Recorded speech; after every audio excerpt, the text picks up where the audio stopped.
Right, should be live. Welcome everyone, day 11, I think. Stream 11 of the war in Ukraine. Just gone 10 PM UK time. I actually want to start with a welcome everyone. Welcome JH, Chris, Sean, Phil, Ian, Thomas, Luke, Paul, welcome Jedi, S. Berda, Dave as well, welcome. I want to start with a little poll. What was I going to say? Hopefully the sound is good. Do this poll down.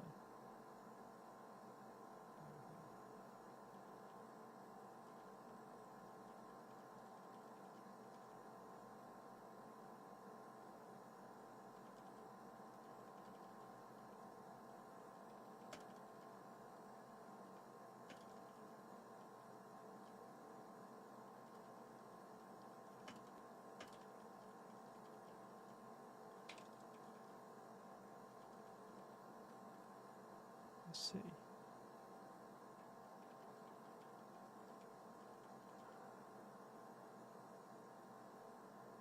Just put that out there. Welcome Brad, welcome Katie, welcome Caro, welcome Adam, Nicholas, G, Alison, Axe, Benson, Bingo, Susie, Joey, Luke, Soren, Tom, Seal. Welcome everyone. Just make sure I've got all my sources up. I thought we'd get the big cam up today. I've got the other cams as well in the background. This is working.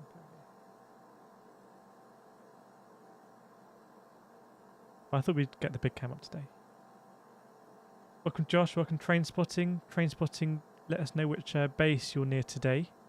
We saw yesterday that a lot of the NATO tankers, so both US Air Force and Royal Air Force, not running on transponder as much. So we'll see if that continues today. Let's see which the most tracked flights. So that is a tanker now over Krakow.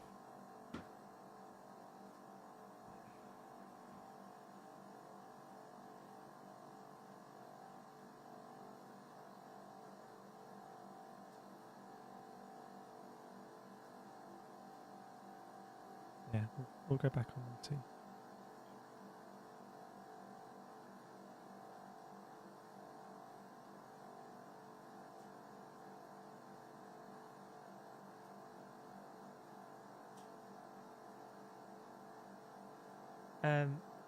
Welcome Big H, Dragos, Josh, K2, Duncan, Rip, Kilo, the Detpug Club. Hope everything is well in Brazil. Lambert, Ethan, TC, MFY. Let's put that in.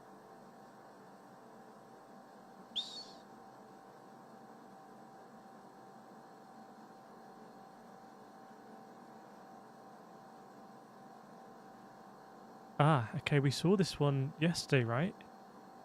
Did it go to Istanbul in the end?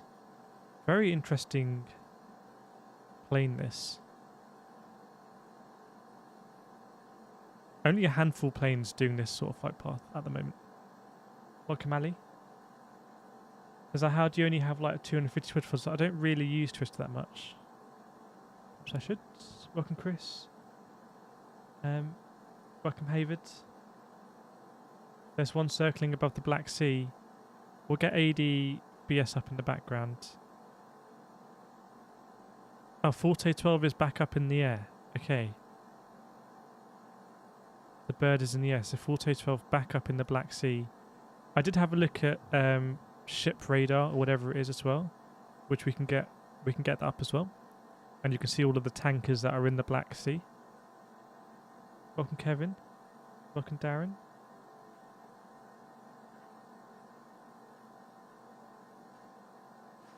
So yeah, I put it up. It's actually fair. It's 115 votes. It's been up for 3 minutes. The longer the war in Ukraine continues, is NATO more or less likely to directly intervene? I think there's lots of different factors there. So the longer the war goes on, potentially the weaker Russia looks, and the less afraid NATO becomes about being more direct in its intervention. Obviously, there was another big statement today. We've been tracking this concept of Eastern or Central European states who are NATO member states providing their MiG aircraft, their older MiG aircraft, to Ukraine, as Ukrainian pilots are trained to fly those aircraft. And it looked like it had fallen apart. Basically, those states saying, no, we're not going to give it. And you can understand why, because that would weaken their air forces. But it seems as though in a logical step, the United States has said, look, we'll supply you with F-16s to fill that gap. So that might be back on the table. It's one of these things that just seems to be so time critical that almost every hour it doesn't happen, it becomes less useful. And we saw today there was more bombing of I think more than one airfield in Ukraine, but at least this one is of Kyiv. Ray abstained for the boat. Yeah, by the way, I was thinking about whether to put a don't know, but I thought the don't know option is just to not vote. Mark says fighter jets are expensive.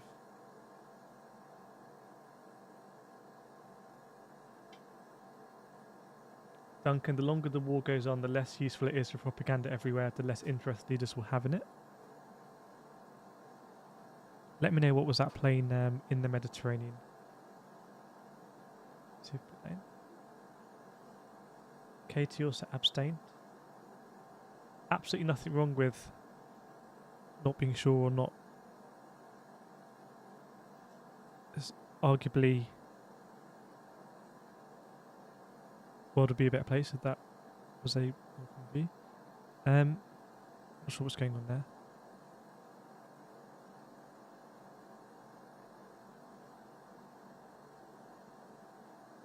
Full wave longer war means more sanctions, including ban on Russian energy.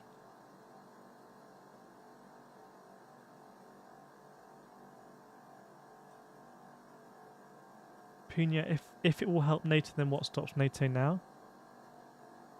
It's really only the concept of... This is the point that I think I spoke about on a few early streams, and I put in that Twitter thread. Hopefully the stream is okay, by the way. We're not dropping frames, so it doesn't matter too much here. But something I talked about in earlier streams was this concept of, if NATO didn't exist, it's more likely that Poland would militarily assist Ukraine, because it's in Poland's interests to not have another border with Russia. It already has one here. So it's in Poland's interest to, even in like a real politics sense, to help Ukraine push Russia back. But because of Article 5 collective defence, the walls of NATO are essentially set here. Whoa, thanks Chris Ryan for the $20. Thanks for taking time to do this and allow us to create a space for discussion every day. No problem. I mean, today I made a couple of Gran Turismo 7 videos. Put those Gran Turismo 7 videos out. Chilled out, watched the news, went for a walk, all that good stuff. And 10 o'clock, yeah, we can stream for a couple of hours. So it's no hardship on me. It's actually it's in a lot of ways it's easier than sim racing because I don't have to race. I don't get all sweaty. It's not stressful in that sense. Thanks, Chris. By the way, the chat and discussion yesterday I thought was, I think, the best we've had in what is this now, the 12th stream. Just really courteous and lots of different viewpoints, but it was just really courteous. Welcome, Justin. Axe is absolutely in Poland's interest to help Ukraine. Oh, thanks, Train Spotting. If you got any registrations for F-35s, that would be a very interesting plane to track. Can't remember where exactly Mildenhall is. There it is. It's incredible how detailed satellite imagery is, right? I mean, you can see here the VTOLs.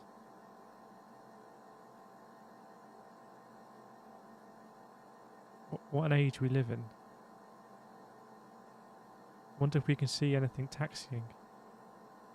Yeah, you can see the Ospreys here, and I guess these are C-17s. I guess these are C-17s, and I guess that is a Stratotanker.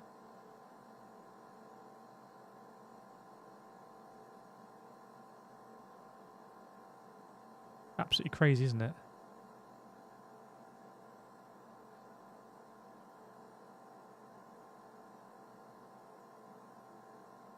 I wonder if there's any updated satellite imagery over Ukraine that we can look at here.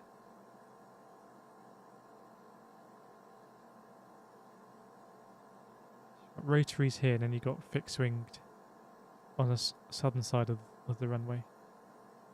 Oh, C-130s. Okay, apologies. Anyone know what this is? Is this the firefighting plane?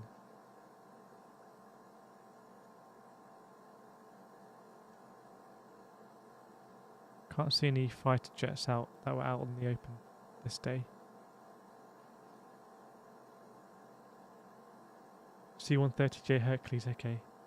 Peter, hi, the longer this war takes, the more time they have to alter the NATO charter so they can get involved. Yeah, maybe there needs to be a rethink to the NATO treaty.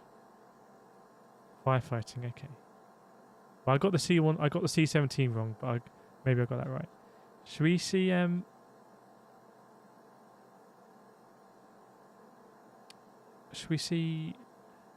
so let's compare that with the Antonov airport,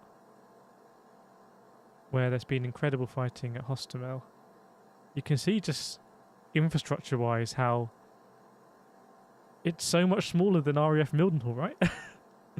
Actually, is it RAF Mildenhall? It's RAF Mildenhall, right? Even though it's a US Air Force base. I believe it's RAF Mildenhall. So you can see here, like, the C-130s have their own designated places. I don't know if it's easier for them to scramble or something. And you got Ospreys as well. Then we go to Hostomel, which is this site of some absolutely intense fighting, and there's some pretty horrific images and videos online at these hangars. So here you've got, I don't know if anyone can identify this plane. Another propeller plane. That's just a small personal plane. That, I believe, may be the front of the AN-225. I'm not sure though.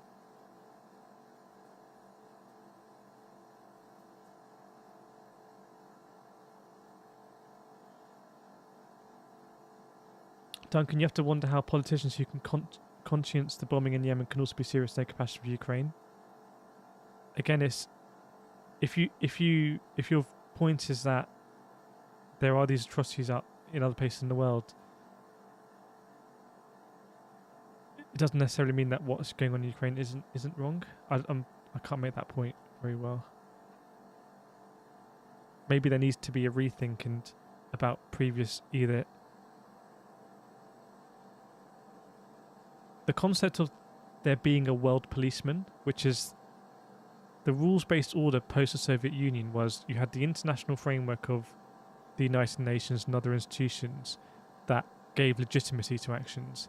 But in reality, you had the United States as the world's policeman. And in some ways, it's a damned if you do intervene and it's a damned if you don't.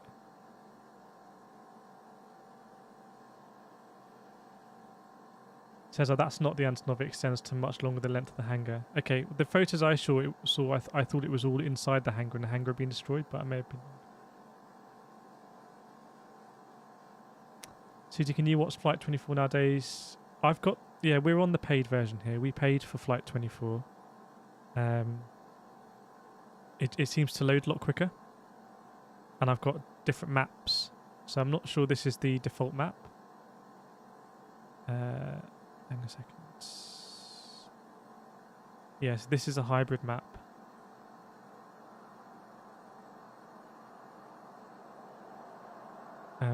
Which I like.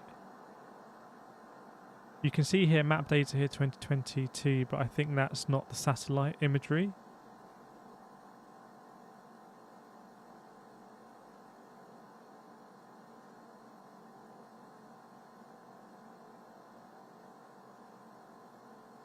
It's not satellite imagery.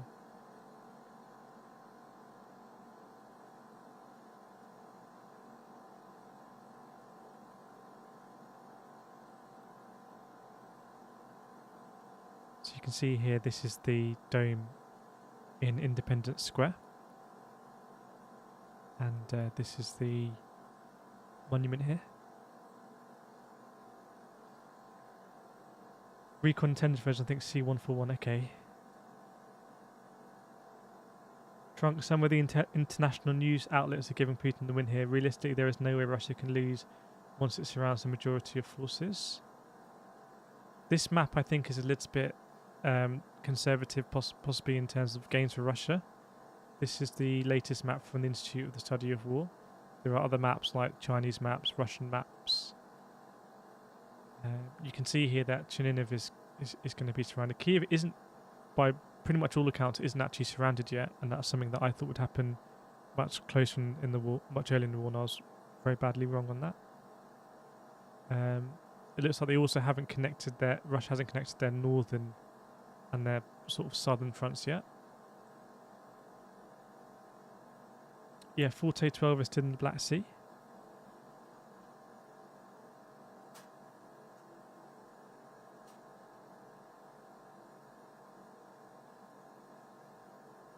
Thanks, Paul. Yeah, we saw those letters on the first day, and it seemed very low tech. But you can see if, as supplies are happening, it's helpful. And I guess the main reason for there being different letters is that at some point you would need to know, okay, which battalion or which area they're from.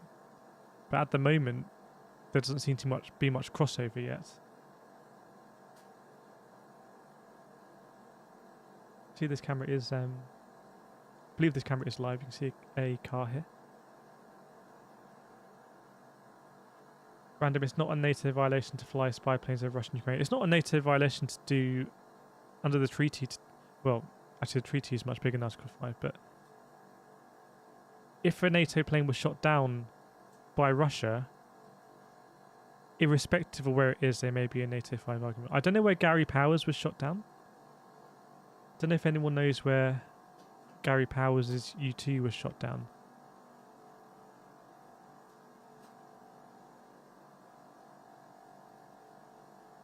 Carl says Mildenhall is a refueling wing, Lakenheath is a fighter wing. Okay. Peter, curious question. What country actually has the ability to attack the Americas? I mean, you've got to battle cartels, Canada, USA. I think this war has shown that America really does have superiority in terms of military armed forces. And there's a bit of a wider question here, which is,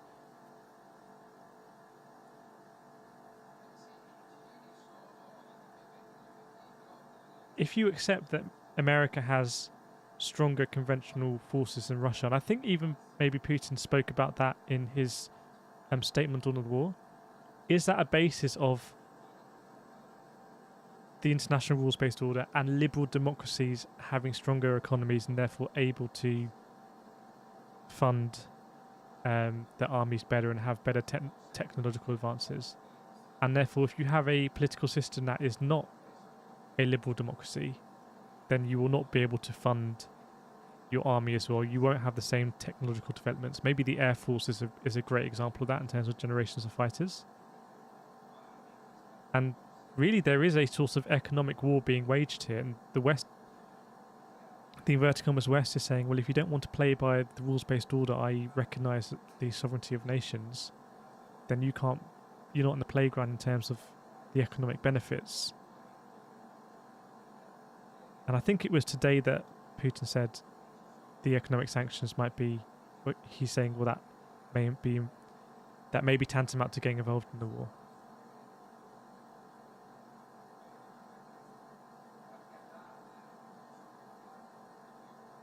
Let's have a look at Odessa, because I don't know too much about Odessa.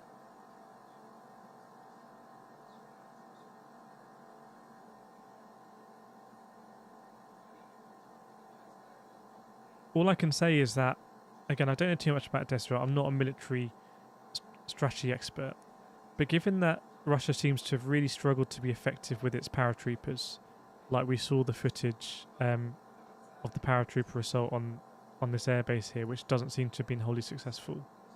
And that looked to be a lot of helicopters we saw, between 20 and 30, very coordinated, dropping flares, etc., flying at very low altitude. And that was unsuccessful. How is Russia going to conduct an amphibious assault of Odessa and kind of deploy landing craft or speedboats or whatever? I mean, again, it's something we've spoken about a few times, although not recently.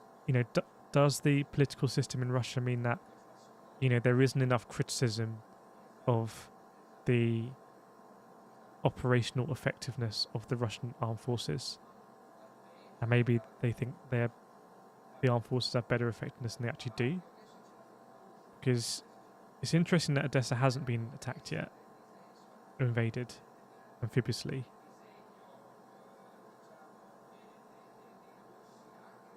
Thomas, most high-resolution images on Google Maps are aerial photos taken from low-flying airplanes under 5 meters. Okay. Does that explain why they're often angled?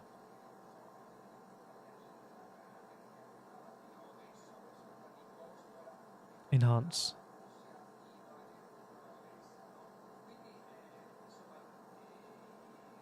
These ones do say copyright 2022, but I don't know if that means when it was taken.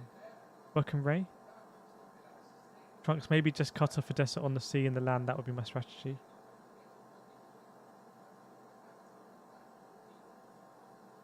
Brittany, have you seen the cam of the Russian shipping port? I haven't, no, actually. The Enrique speed, I wonder if they were bluffing. Doesn't blockading Odessa accomplish the same thing? If they blockade it and it's cut off by land, then yes. But there does seem to be a lot of talk about there being an amphibious assault. Landing craft have been spotted, I think, maybe coming out of Sevastopol.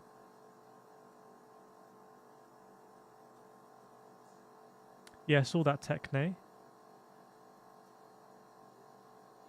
Savage, I feel kind of bad for the chaps that will have to land on Odessa's beaches. They know it is coming and have time to set up mines and defence. Going to be a slaughter for those waves. Again, it seems Odessa has had arguably one of the longest times to prepare. And you'd imagine that they've heavily mined where they need to heavily mine. It's one of these tragic consequences of war, is that things won't go back to the way they were. There will be lots of mines and lots of explosive ordnance, and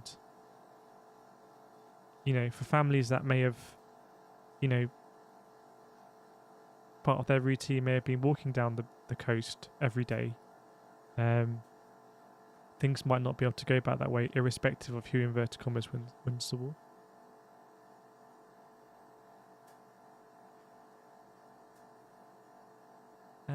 Fafnir, seems like all the money Russia spent on kit in the last 20 years just got pilfered. I don't know. There's been some estimations I've seen in terms of how much military equipment of Russia has been destroyed. I've seen it being put at 3 billion. I'm not sure how that's quantified. Is that how much it cost, or how much it will cost to replace? Katie Sway's now asking. Tuna, are there talks of further negotiation? Feels like Russia is waiting to take Odessa, depending on possible negotiation. I know that there have been more corridors set up, I think at Mariupol. So there have been ceasefires agreed. I know that the negotiators are meant to meet again, but I actually can't remember which day that is. There was some pretty extraordinary footage. I think it was Mariupol. There was an Indian journalist, and the Indian journalists don't seem to particularly care too much about their personal safety. He was watching the evacuation, so buses were sent in, the sort of buses that you'll see in every European city, like those Mercedes buses. or like you might see at an airport, and they were shelling as the Ukrainian citizens were getting into the buses. Also, some horrific footage came out today. I can't remember which city, about showing a family evacuating with suitcases being killed by shelling. So some absolutely horrific scenes that, unfortunately, I just feel like inevitably through the passage and weight of time and normalization of the situation, if that happened in peacetime, it would be the most shocking thing in the world. But right now, it's another day in Ukraine, which is a weird part of how time works.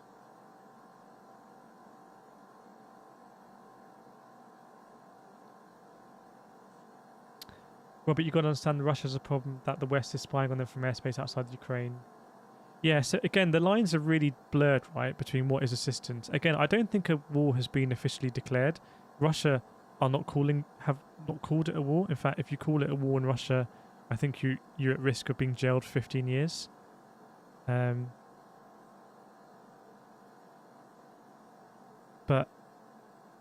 in any event, just everything is becoming so blurred. So yeah, there are NATO AWACS planes up in the sky. There's a question now about planes being provided. Maybe Ukrainian pilots flying out and picking them up. Drones being provided from Turkey. Anti-air weaponry from Germany and Sweden and everywhere else in the UK. So the lines are really blurred. the line, by the way, is the line of World War III.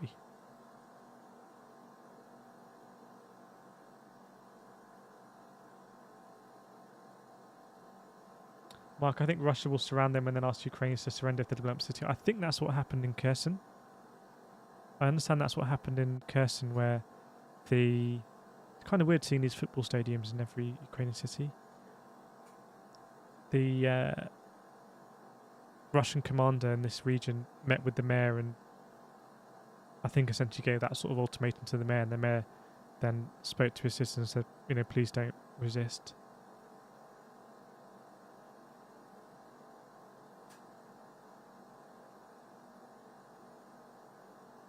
Anti-Expert Club, what's wrong with this guy's voice? Is this a recording or is he a robot? Is this a recording or is he a robot? By the way, do people think this is a proxy war or not? Because I said the other day I don't think this is a proxy war. I think it's a step above a proxy war because Russia is actively one of the participants. But maybe I don't fully understand the definition. So do people think this is a proxy war?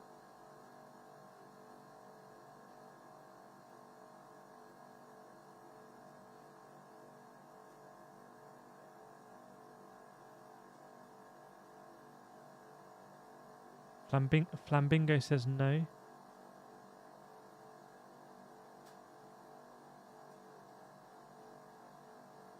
Okay, personally, I believe it's a world war in all but name.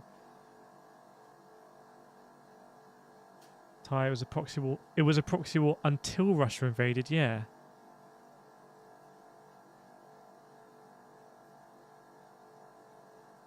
And Robert says yes.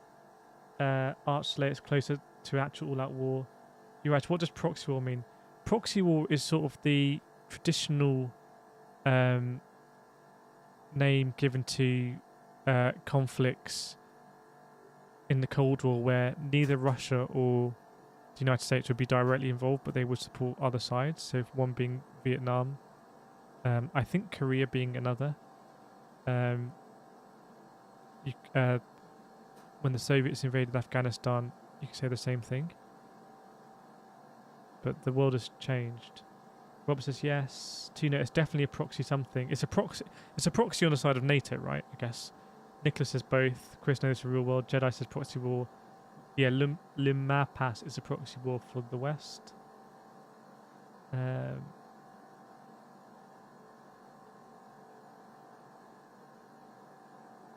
Sean, this whole new kind of war. Jay, it might be another level of proxy war. Deck Poker Club says no. Flamingo says regional war. She-Hawk says no. Techno NATO using it as proxy war. Feel Good is why don't NATO put warships in the Black Sea as a threat? I think NATO is potential provocation. Collins, it is a proxy war.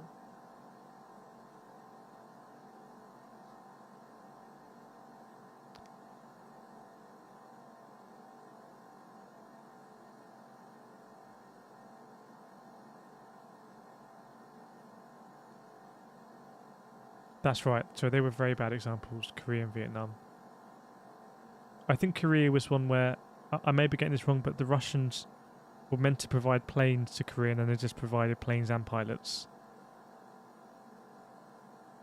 Sorry, so Vietnam was a really stupid example.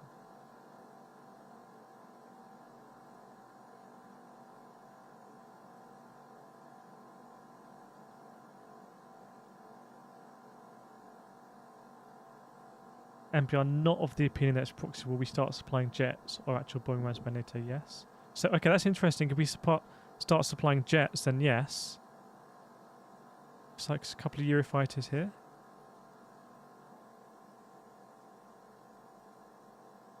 Don't know why I lose the indicator sometimes. Let's track these Eurofighters.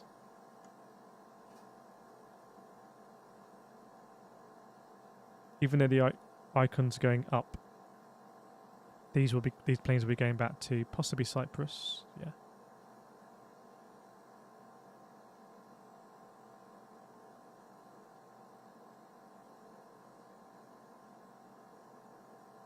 Susan, a question. I saw a NATO plane on flight radar today from Cologne. It was an Airbus refueling plane. Is this so? I can't speak to what you saw, Susan, but yeah, definitely possibly. We've seen NATO refueling planes. In fact, here's one right now. Thanks, Daniel. Let us know how that plane goes. Yeah, So this is an interesting one about the Cuban missile crisis. How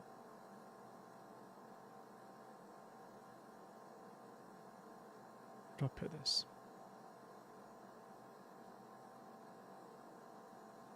Would Ukraine joining NATO have been Russia's Cuban missile crisis? Should we put that one up as a poll? Let's put that one up as a poll.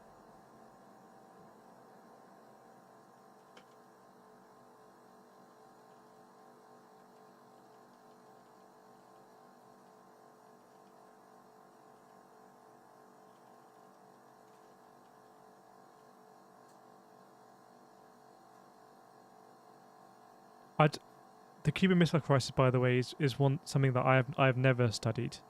It's never come up in any of the things that I've studied. So I actually don't know a lot about the Cuban Missile Crisis. I didn't see that movie 13 Days.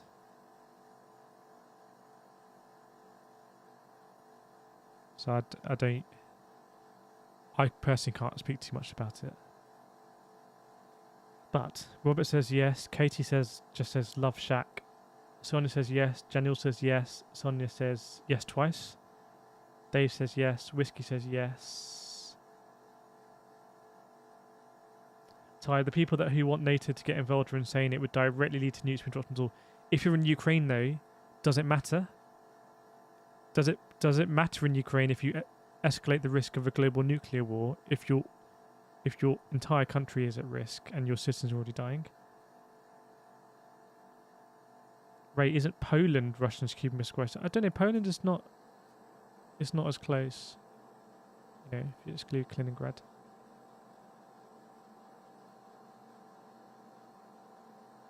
I guess there's no issue with going over Kaliningrad airspace. I presume. How's this 747 going to get to Seoul?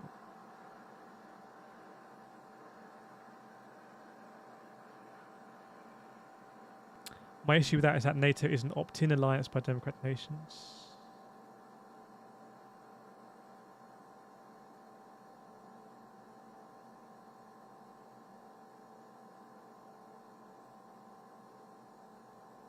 They know Ukraine is not needed for NATO America to threaten war. I think it's about the proximity to Moscow. So NATO would be able to move missiles and troops eastward.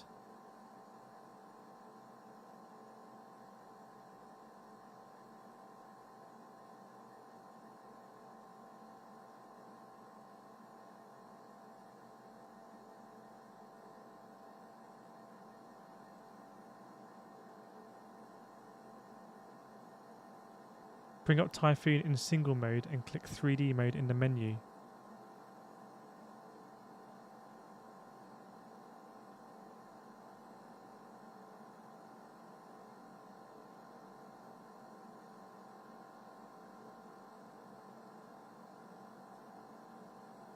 Does it not have a Typhoon model?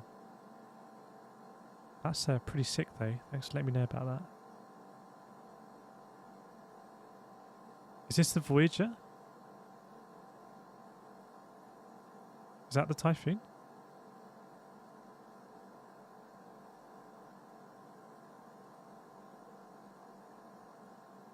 Why is it moonwalking?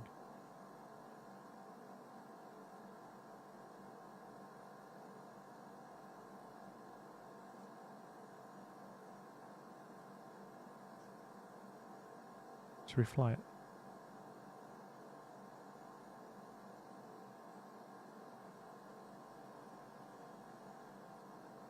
If we can get a model of a Typhoon, that would be quite interesting. What was that? Even strongmen cry, everyone give your kids an extra hug tonight. This is only going to end one way, it's already done. Disagree. But that's just my view, I'm not an expert. Tiger, I hope Ukraine can fight them off and win, but I'm not getting nuked over Ukraine. NATO needs to stay out of it militarily. That's a very capital R realistic view. Maybe it's interesting that's just how strong and immediate the unified position was from the West. I mean, if we think back to the first day, there was a debate about SWIFT, and I think it was Italy and Germany holding back on SWIFT. Once the SWIFT ban came in, it seemed a lot of other sanctions followed.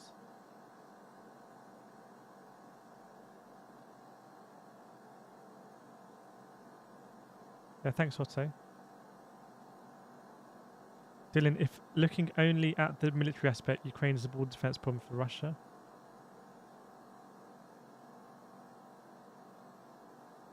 Kay says there are already NATO states well within striking distance of Moscow as well as bordering Russia. I just don't see how...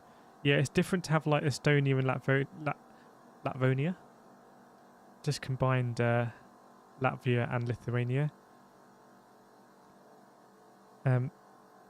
It's different having Estonia and Latvia bordering Russia, I believe, to having Ukraine border Russia. But I take your point.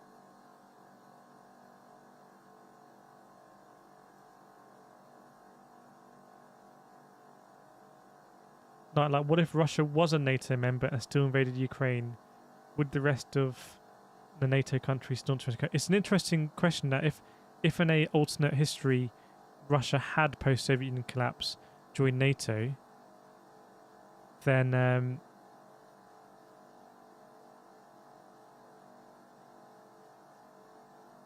had still... I don't know. Was it ever... Could Russia ever join NATO? Surely Russia could never ever join NATO.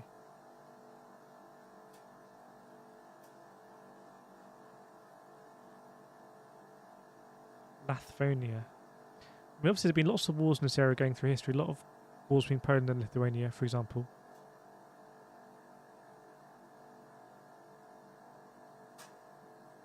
Generally speaking, depending on how you view what happened in Yugoslavia in the 1990s, but generally speaking, in Europe, there has been the longest peacetime in Europe since maybe ever.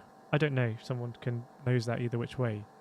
But since 1945, it seems there's been the longest peacetime in Europe, even when you take into account, NATO and the Warsaw Pact. In terms of borders, well, in terms of peacetime and nations invading each other, there's been the longest peacetime in Europe. And maybe that's unusual.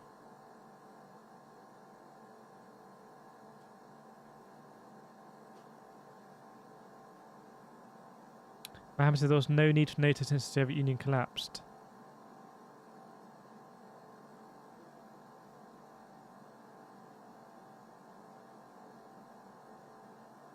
Although NATO has an open door policy, and Russia could have applied at one point. I know that there were joint exercises run at some point with Russia, and I saw an interview with the NATO Secretary General who was in place at the time of the September 11th attack. So he was the one that invoked Article 5 for the only time in NATO's history, and he said that Putin spoke with him and asked about joining.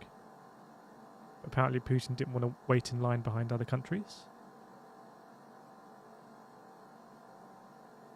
Martin put in caps, NATO is the world empire army for the World Economic Forum. Day, is there a need for NATO now? You can say there's definitely a need for NATO now, but has NATO created the need for itself?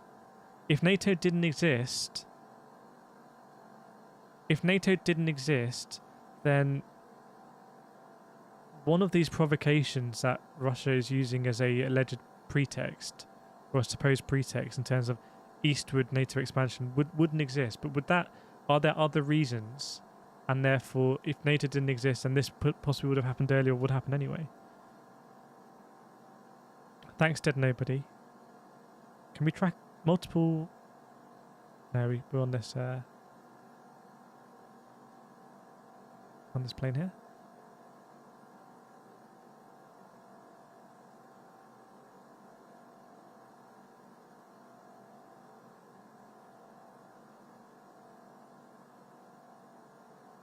Joe says, I don't think NATO needs the US.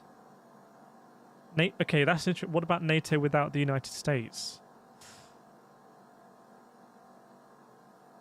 Claudia says, if NATO didn't exist, a lot of Eastern Europe would be called Russia right now. Sean says NATO was on the way out, but that's no longer true thanks to Putin. Dima, Paul in chat knows all about the markings on the Russian military vehicles. Okay, I see this as a situation of a people being hijacked by a dangerous, violent leader.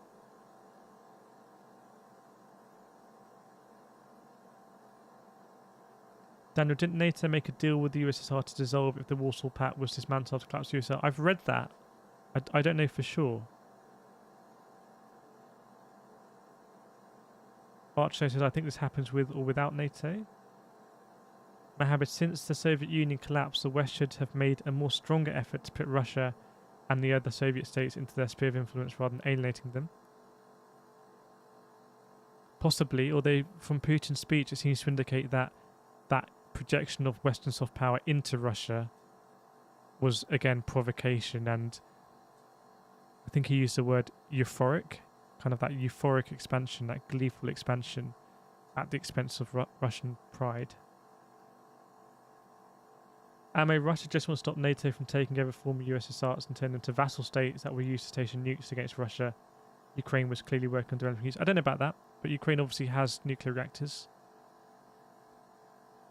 Obviously Ukraine did give up its nuclear weapons, but it was in a much more nascent state as a state then. Adam, why are you making videos about this rather than Gran Turismo? I'm still making a lot of Gran Turismo 7 videos. 2 came out today, but I feel like this is important.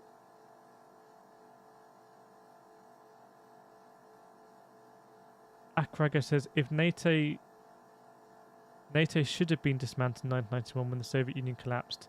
This is all NATO's fault for wanting to expand in Russia's backyard.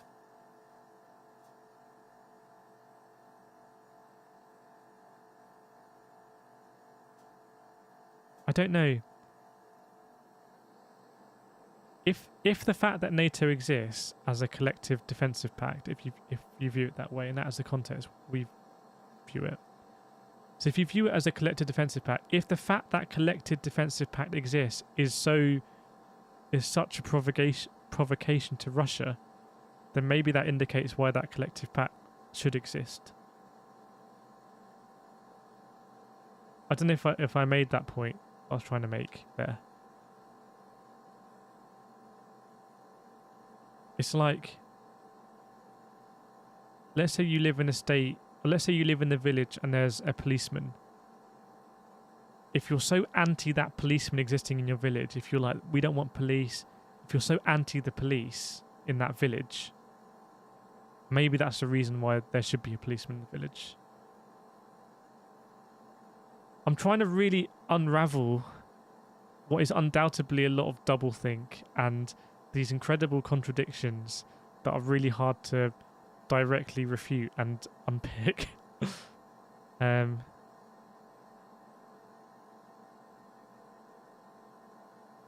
It's difficult. Sean says we need NATO because Russia's a bad actor in Europe. It's a question of would Russia be a, if you believe Russia is a bad actor in Europe, would Russia be a bad actor in Europe if NATO didn't exist? Would there just be another reason? Do bad actors are bad actors inherently bad actors, or is there another reason that, in your view, Russia is a bad actor? Thanks, Lee. So we can track a plane coming from the UK if there's one coming out of the UK. On the old 3D map. Coming out of Bryce Norton. Okay, it's going to go over Italy. That's a really good spot.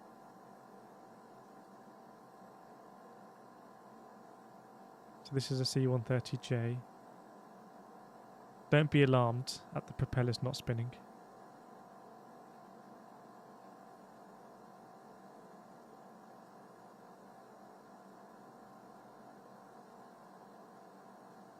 Akragas, you keep talking about NATO being a defence organisation, but how come NATO didn't defend Europe against the mass illegal immigration from Libya?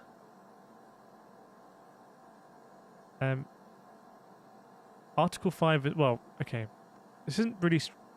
I keep saying Article 5 has only been invoked once, but I don't think that tells the whole picture. So Article 5 has only been invoked once by the USA after September 11th. But the other time that NATO forces have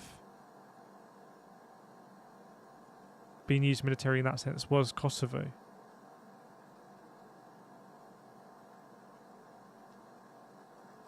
I think there was no Article 5 invocation. It was under much looser pretexts in terms of collective defence. So I think the United States possibly entered a state of emergency. I can't quite remember. But there was certainly no Article 5 invocation. And this is the first conflict that was brought up by Putin in his speech.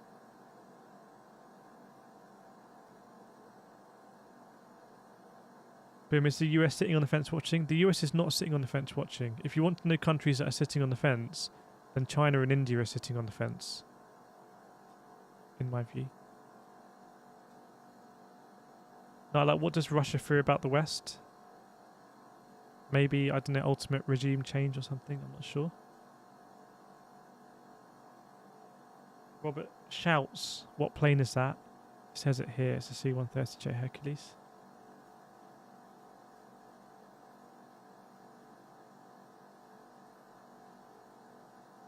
Archley, if Russia isn't aggressive and assertive on the world stage and internal problems start to bubble, there are many separatist minorities. You know, I was thinking about the other day. Russia is such a big country. I remember having a map when I was growing up. On my table, I had a map of the world. It's like one of the first things I remember. And I had it like for ages, for a decade. This map of the world. And I remember Russia was like this orange colour. And it spanned all these time zones. I think Russia is so big.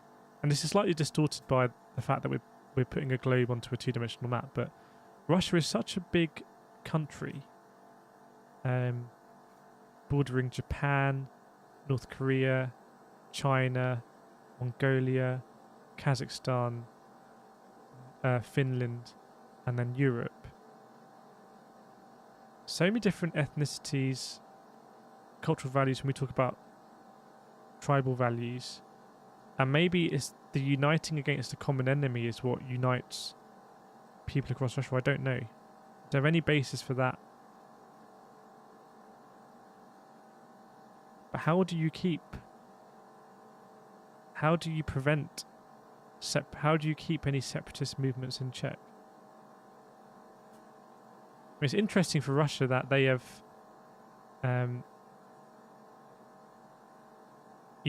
they've recognised a call for support from purported independent regions in the east of Ukraine. People are speculating that's part of the reasons why China did abstain in the United Nations Security Council resolution, because of the history with Taiwan. But it's interesting here, Russia has set a stall out to say, yes, we recognise that when, a region wants to become independent, then we will support that. Well, what happens if there's an independence movement somewhere else?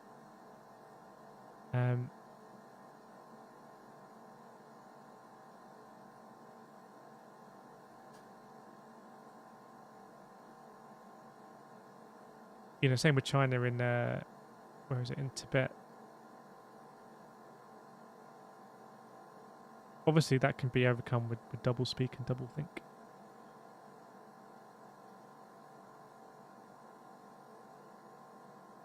Bram, I saw a post the other day, every time Putin's approval ratings drops, he attacks the country to gain approval. Yeah, it's interesting. I think in maybe the third speech Putin gave, he talked about a Chechen commander that had been killed in Ukraine somewhere, and how it was a heroic death and he had saved the lives of his fellow troops, etc. And I think he said something like, in that moment, I am Chechenian, and he listed a lot of, I guess, ethnic minorities in Russia that he said, I am that person. So I can see that unifying. Tiger says, Canada treats peaceful protesters 10 times worse than Russia. Not sure about that.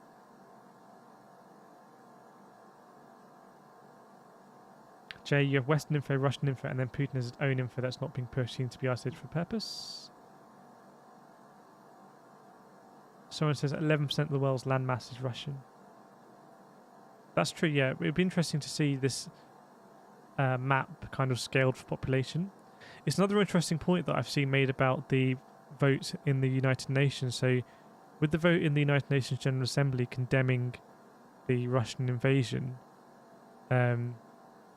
by states, vastly supported by state. I think like 140 states voted for it. But when you talk about states who population, it's actually a lot more neutral. Or it's not so one-sided because China and India abstained.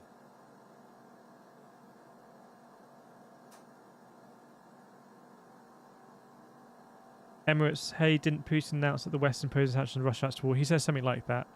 I think that shows that the sanctions are biting.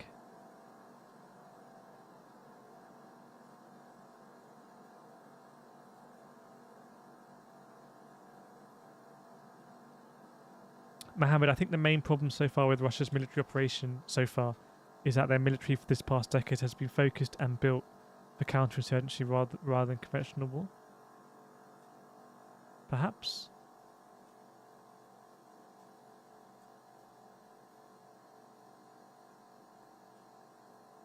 Yeah, there was also the victory address. I'm not sure what that was all about, the kind of pre-written speech. Det Pokeball Kyiv, I proposed a few comments that were missed. Can I have participants ask for opinion polls? Yeah, you can. If you want to, if anyone wants to ask for a poll, then just tag me. So I'm just scrolling through. I kind of scroll through and then I realise I'm behind, so I scroll forward. So yeah, just at me, because the ones that are atted at me, they come up in red. I tend to read the comments that are like a few lines long because I don't have time to read the comment before I start reading it. So if it's a few lines long, I feel like, okay, I'll read this.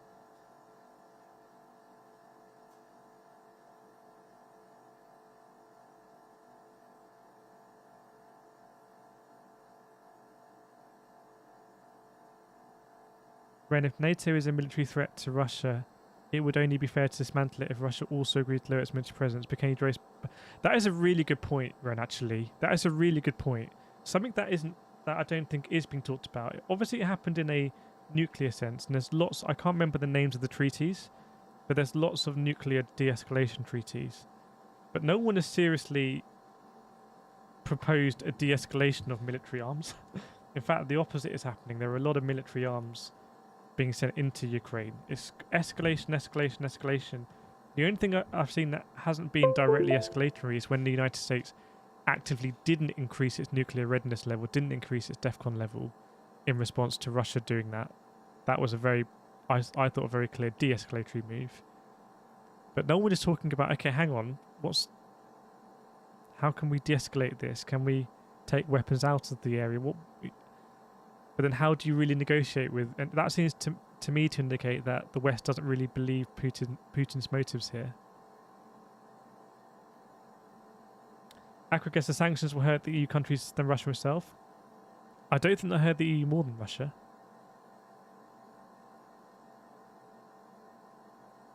Jeff says Ukraine has been listed as one of the most corrupt nations in the world for decades. Katie, did you see the comment above from at the deck? I didn't, I'm afraid.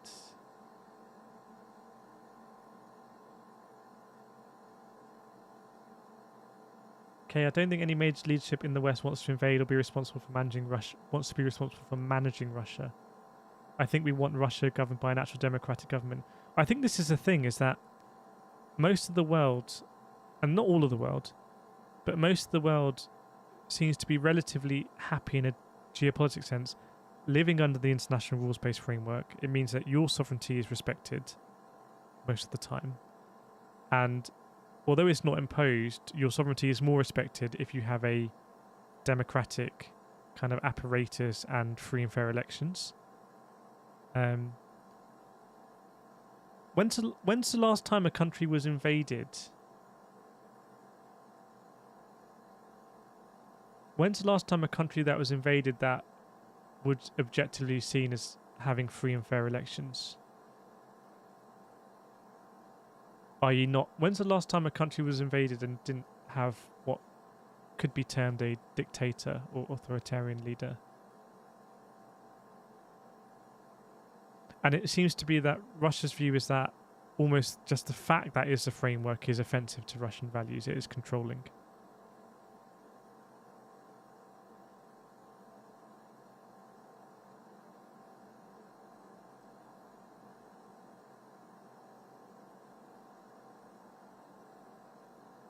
Joseph, why hasn't the question of de-escalation been raised? Again, I don't know what is coming up in those talks.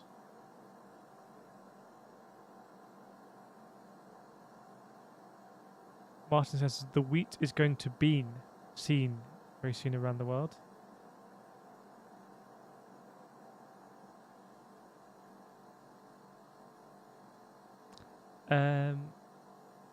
Dylan says Kyiv in Myanmar, but that's not an invasion.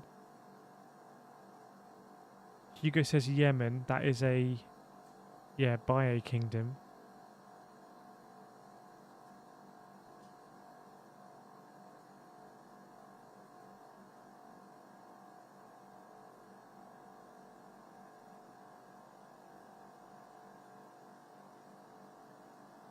Georgia, Kuwait. Okay, but I didn't phrase... When is the last time that the West invaded a country that didn't?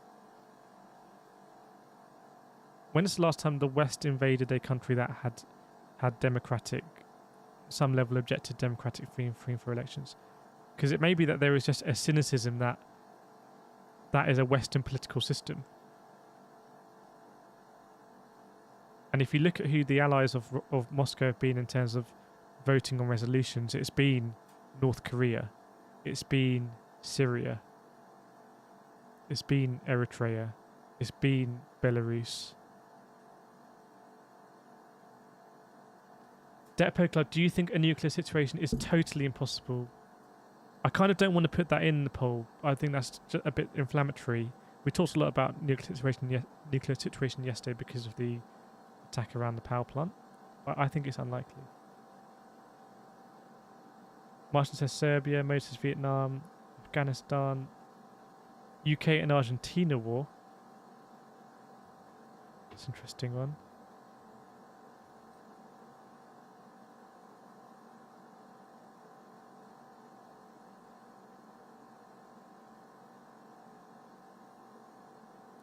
Ray says, anyone know if there's any special reason why Nigeria would send 5,500 special forces and boats to Ukraine? I don't know, I haven't read that.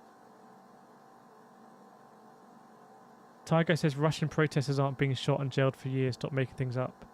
I don't know if you know about Alexei Navalny. I don't know if you know about Sergei Magnitsky or Mikhail Khodorkovsky. Let me know, Tiger, if your viewpoint takes into account any of those individuals. Stevie Moore says insurgency in the Republic of Macedonia is the last, I think, 2001.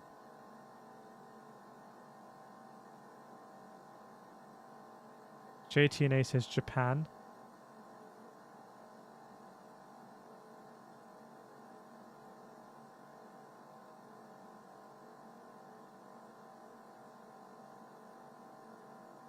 Janel says whole South Asia, insane, Pakistan, Bangladesh, Sri Lanka, Vietnam, India. Yep, there is this view that, you know, if you're in South Asia, you're pretty far away from this conflict, and it's not South Asia's conflict. It's not one that they created, and therefore, in a real politics sense, why should they weaken their relationship with Russia to support this when they don't really stand to benefit?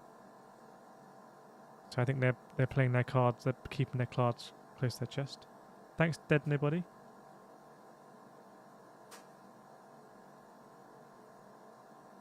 Emirates, would Putin actually act in this worse no-fly zone equals war, etc.? I think nobody knows.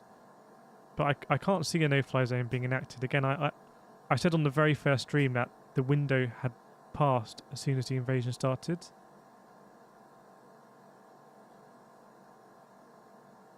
Ian Gaffney says Northern Ireland.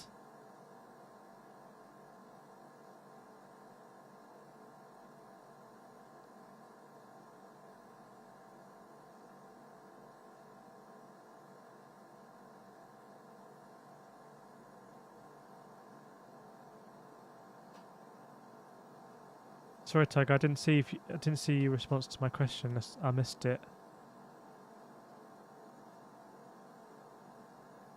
Otto says, isn't the Ukrainian government supposed to be top of the corruption list? I don't know.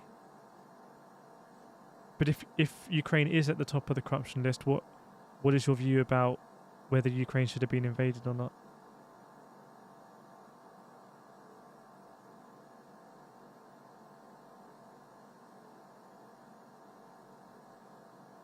Daniel, what about the intervention of Grenada? You know what? I don't know enough about what happened in Grenada. Oops. But I know the US invaded, so I don't know enough about Grenada.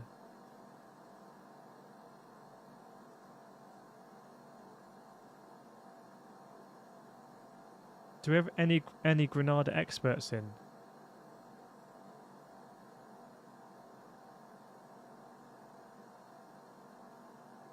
Jay says Zelensky's on IMDb as an actor. Yep, I think so.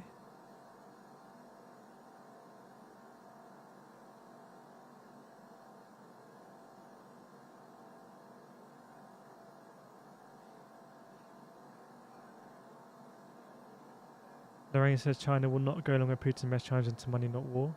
I think it's whatever China's interest. I believe China and India are very real politic nations when it comes to international relations, so they will do whatever is right for them. I believe. You could say at the moment they're not really supporting Russia because they've abstained, but that's only diplomacy. That's not what's happening behind the scenes or how new economic framework might be put in place to support Russia. Captain Polish says the US, in my opinion, is interested in creating more allies in order to harvest power and stability. Where that can take a country is what we're seeing. Yeah. Again, another kind of realpolitik view.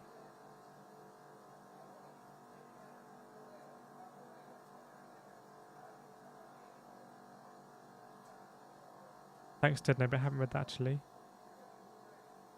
Yeah, exactly, Callus. If any NATO country implemented a no-fly zone, they would have to police it and shoot down. Yeah, so we've spoken about no-fly zones a lot, but I think most people know that a no-fly zone is not really a no-fly zone.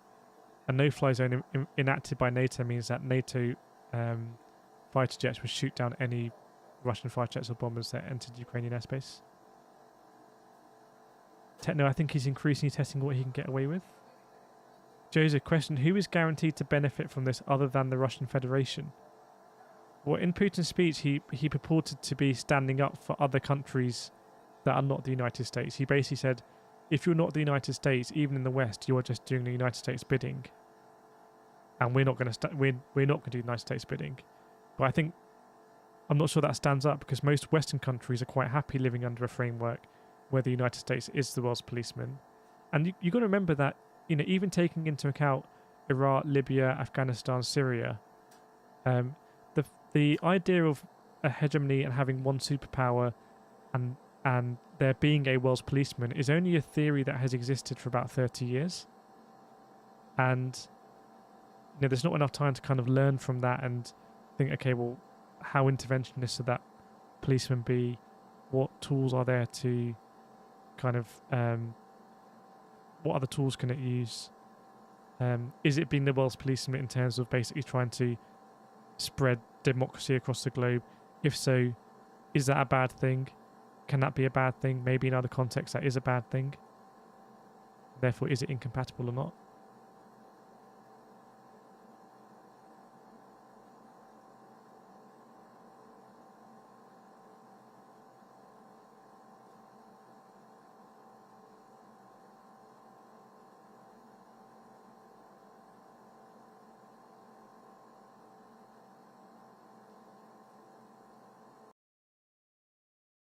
State benefits due to state industry, also Western manufacturing or messy, so I don't follow what that means.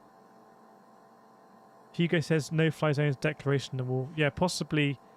I can't see us getting to that point. I'll be very shocked. You can remind me on this stream if a no-fly zone is enacted, but I'd be very surprised if one is enacted, and then to see what the Russian reaction would be.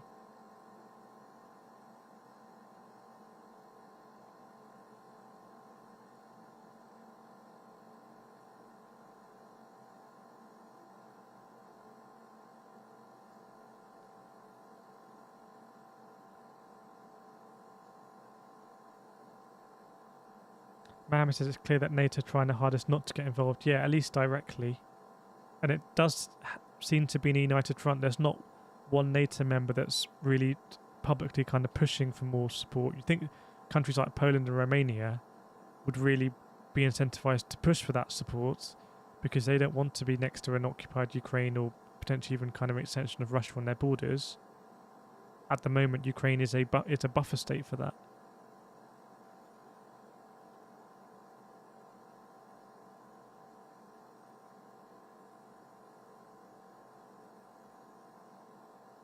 Lorraine says Stalin and Putin all over again for Russian people if they do not fight back. Already living under Putin.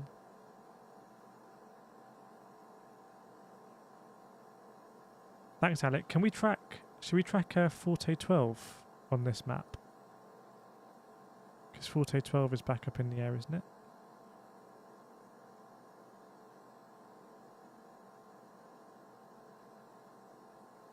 Wow, shows you how big the Black Sea is. So that's the view from Forte 12.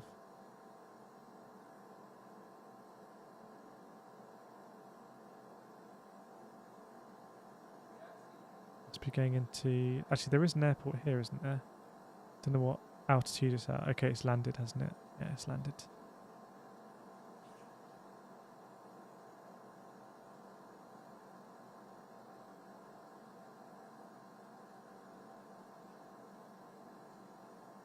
See if we can see any more tankers.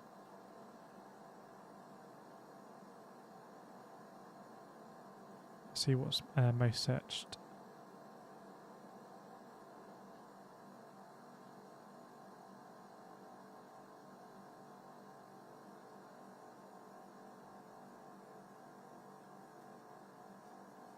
Essential commenter, I can see how these laws can help and be abused. I'm still on the fence about NATO intervention.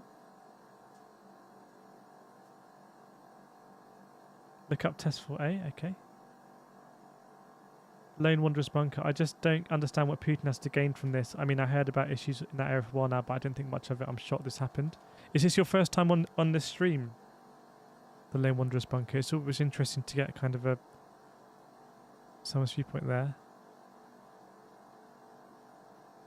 I'm not sure what's going on here. Seems to be very low altitude.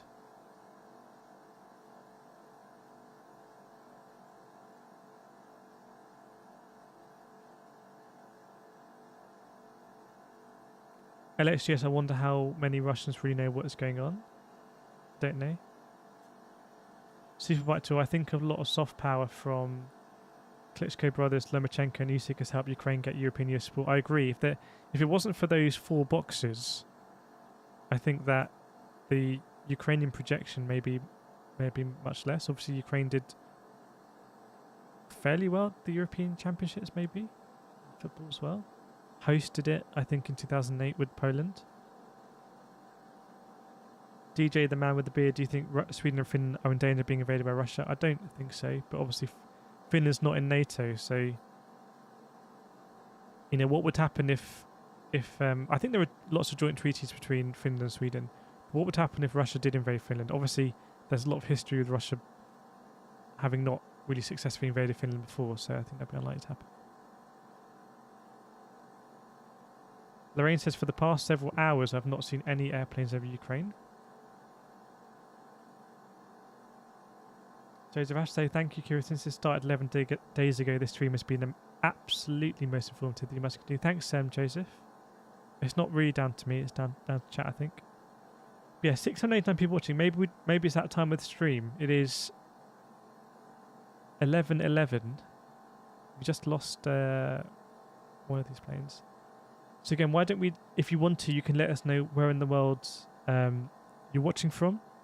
Let us know if you're new, or I know if you've been here before because I recognise names. Let us know if you're new as well, and we can welcome you. And if you want to, you can hit the like button if you want to. It's up to you. You don't need to. It's not something I really say on these streams, but I probably should. Katie's first in today. I can't remember who was first yesterday. Katie's first day, England, UK. Chris, US. Dave still in the Canary Islands. Paul, Glasgow. Joseph still in Pennsylvania. Jason in Florida.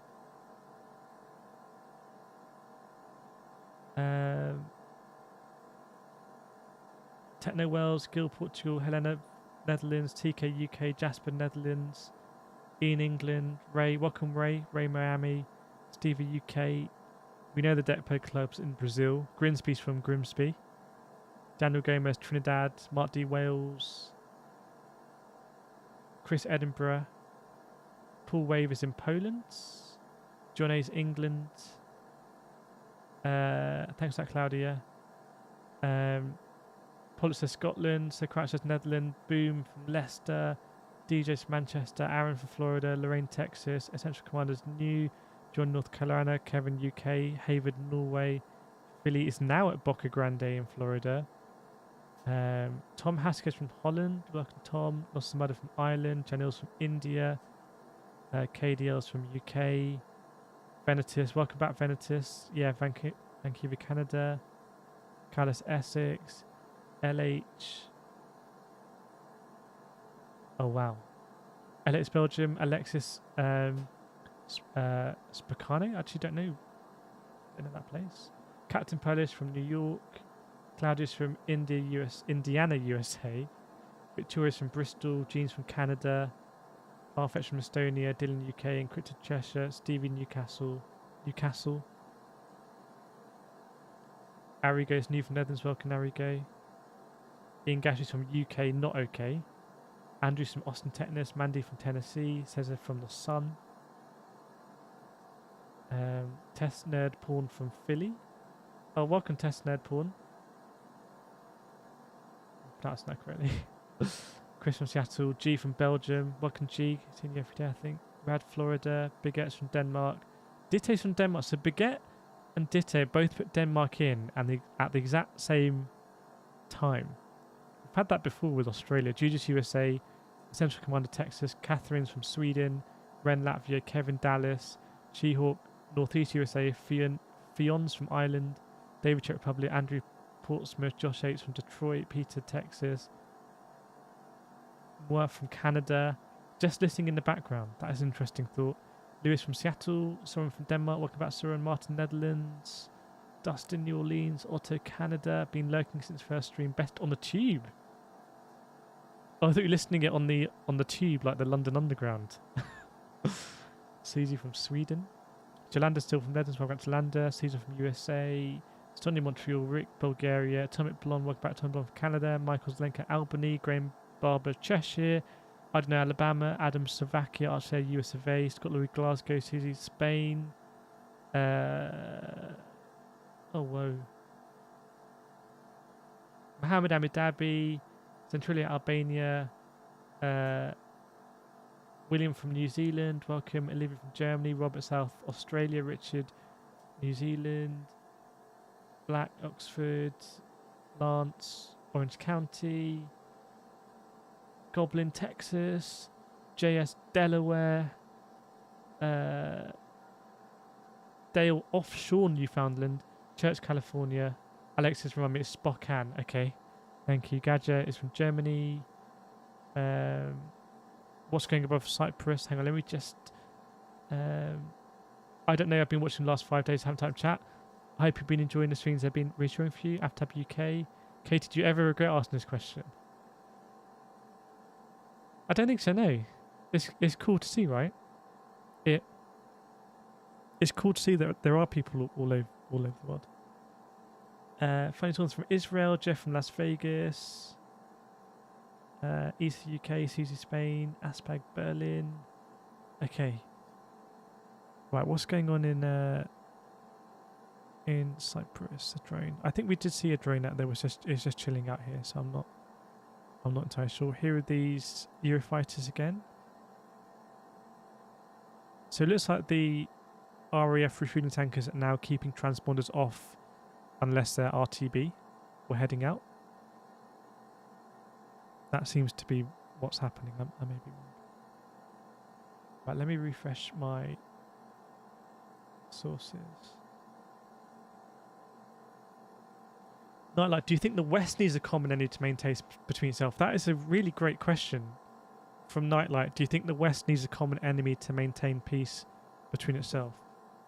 Should we throw that up as a poll question?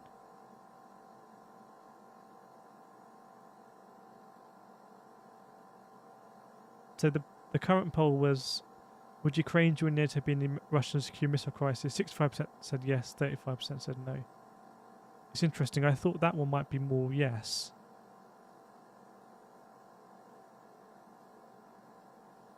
Now, it's an interesting question because I think that, well, for me the answer is no. Because if you live in a framework that purports to respect international sovereignty and closer ties between nations, freer trade, etc., then that shouldn't be necessary. But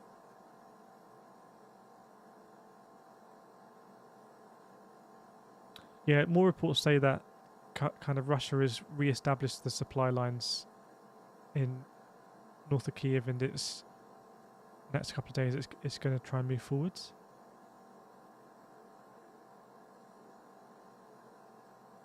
So at the moment it's no 6%, yes 40%.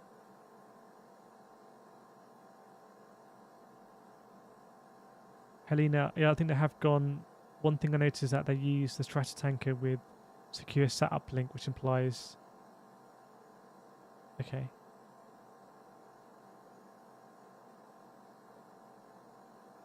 Helena, I think the world as Earth as a whole needs a common enemy rather than just the West.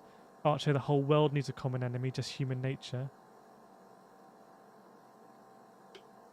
Dave, we can't use the excuse of needing an enemy to promote freedom.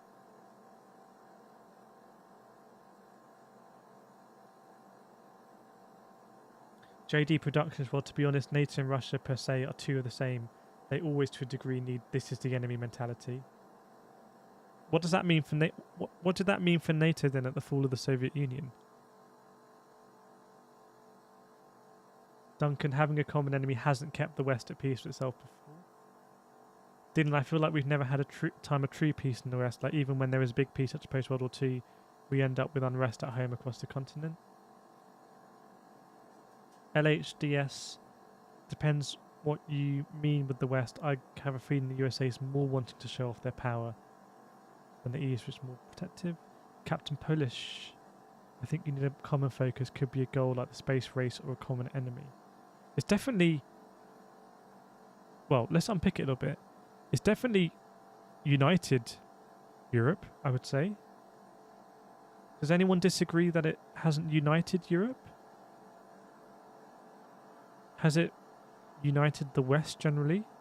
Is that what common enemies do?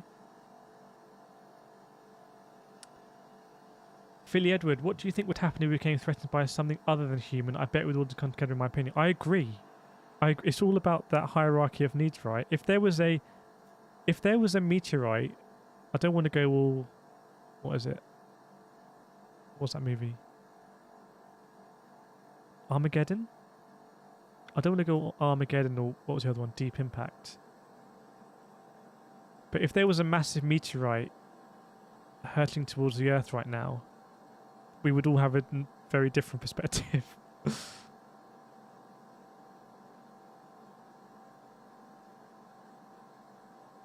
Lance, we just withdrew from a war. We don't want to flex muscle anymore. It's a very good point, actually.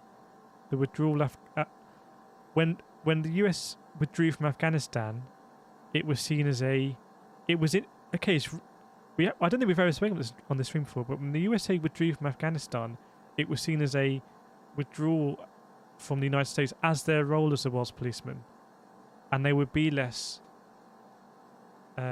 interventionist. And after that happened, Russia has now invaded Ukraine.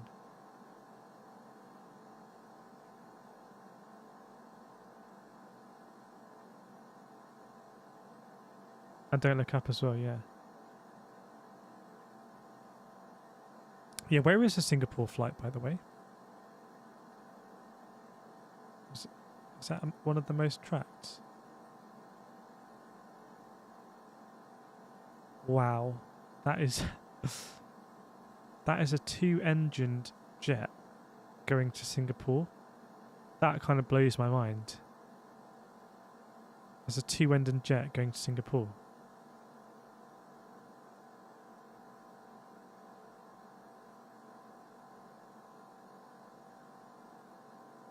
Previously, you couldn't have 2-engine jets. Which you may not have applied here, but you couldn't have 2-engine jets going over. I don't think it applies here. But jets that go over the Atlantic, they previously had to be 4-engine jets when there was a change in the regulations. I think it's ETOPS or something.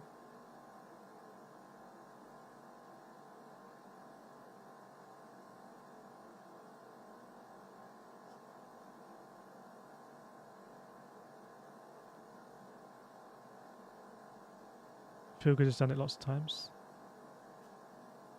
So you wonder says, is it normal? I don't know. Let me know what that is a question to. MBR, that's what wars do, unite for good or bad. Some utilise that unification for good or bad.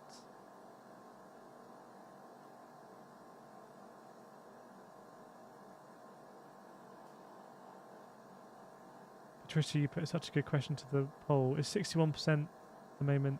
No. And my view on that is no, actually. Superbike Tool says the world is run by people born in the 40s and 50s. It is a good point. The world generally is run by people that... I'm not sure about 40s and 50s, although some world leaders are very old. However you feel about Biden or Trump, the one thing that they are the same one is that they are both very old. Putin is also old. And...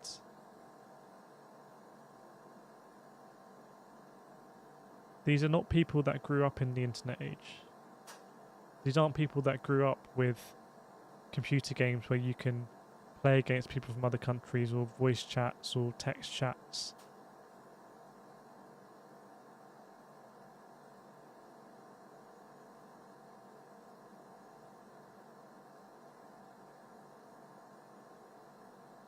Lynn says the current intervention is democratic. Different countries give support in their own terms without using their armies.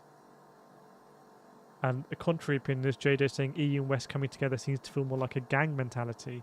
I have seen it discussed that if you are a third country, maybe like China or India, you want to... it's a warning sign to what's the word? Have less reliance on the dollar and the euro, etc., because you are at the whim of being cut out.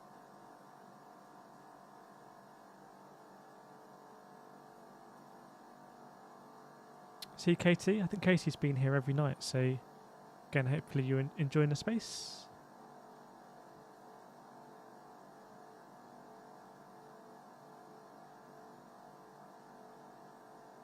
Yeah, I haven't seen that footage, G, but we've seen about the law change, and I've mentioned some other things there. Chris, do you think this war will include Africa? Not this conflict, no. Scott, Ukraine is something like the largest or top 5 countries who have a natural gas reservoir. You can find this starting back 2018. Yeah, we've spoken about kind of energy security and energy reliance. I think there is a contradiction there, though, because if Russia has invaded Ukraine to secure natural resources or kind of take those natural resources out of the sphere of influence of the West, then surely that has been completely outweighed by the effect of the sanctions.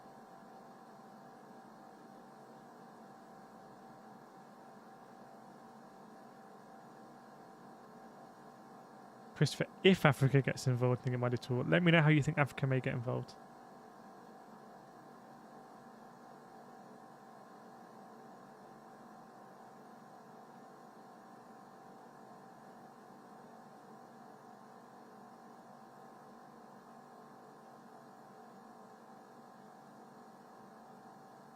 KDL says they suggest 1v1 on Valorant. I know it's a joke post, but there is some irony in that the more people spend time together, the more people seem to kind of see their similarities, and the more people spend apart, the easier it is to fear people.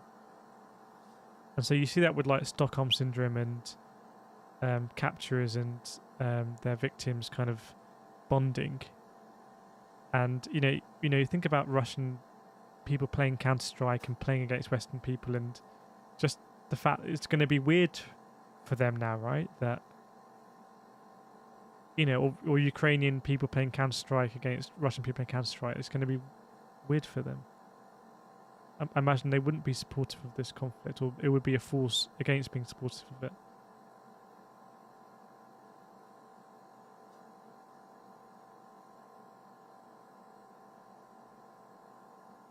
After say giving weapons to civilians makes not target. I don't think it's as simple as saying giving weapons to civilians. I think there is a mobilization.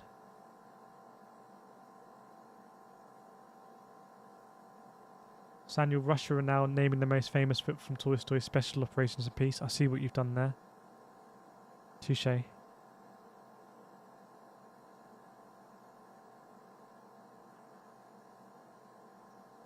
Gil says, what could be a hypothetical solution for this? Because I can't see any side giving away any ground.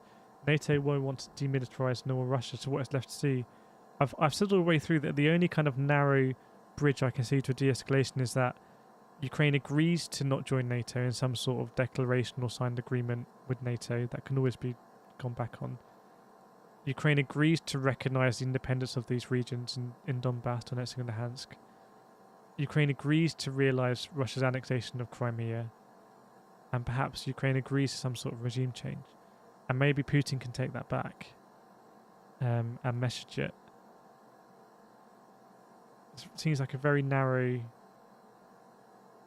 kind of path to de-escalation now. Seems much easier to escalate things.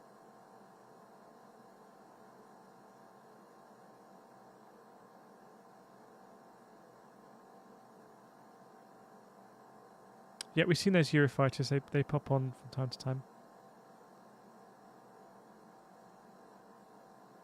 Let's see if we can track another. Which one? They've probably got transponders on as they're going into base at Cyprus.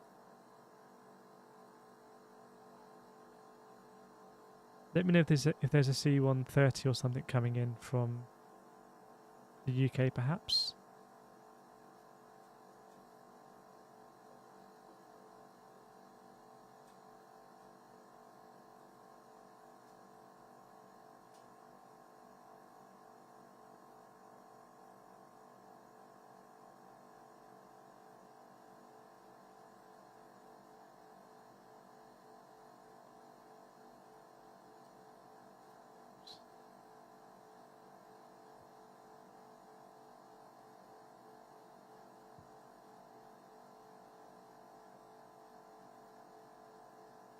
So on Ukraine losing everything then by agreeing to all those terms just mentioned. Well, it's not losing everything.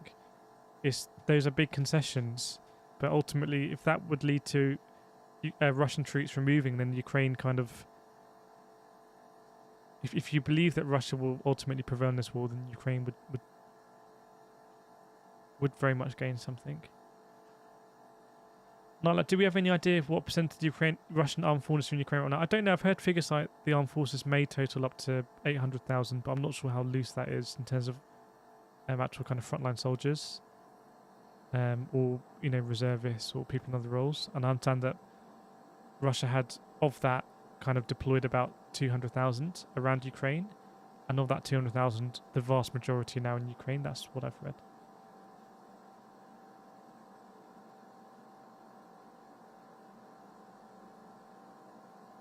Tiger says the West promised in the 90s not to expand east and done the opposite. Yeah, Russia also promised a lot of things in the Minsk agreement that it hasn't done.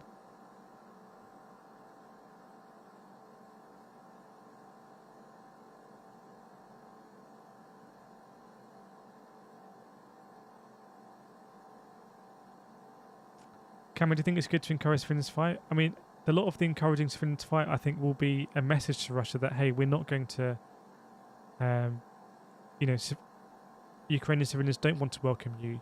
And I think that is a very important statement, because it seems as though the Russian strategy was to essentially roll through the cities, be welcomed in by the Russian sympathetic citizens, and then Russia will be able to continue their advance. And that hasn't happened. They have really struggled to take these cities.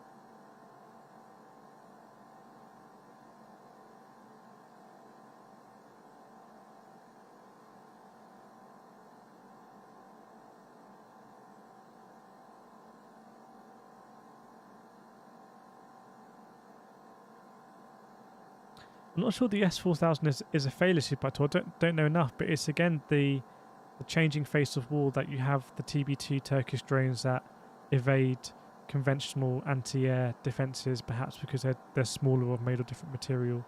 You have the Stinger missiles, you have the Javelin missiles, anti-air and anti-tank respectively, and they counteract much, much, much more expensive military hardware.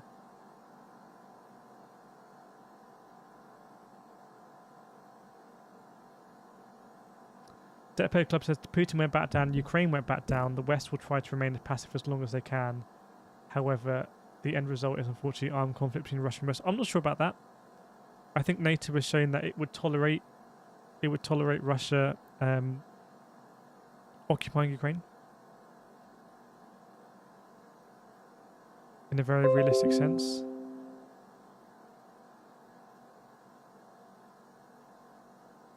I'm still confused as to what Putin hopes to gain from this. We speculated about a lot of things. One of them may be legacy.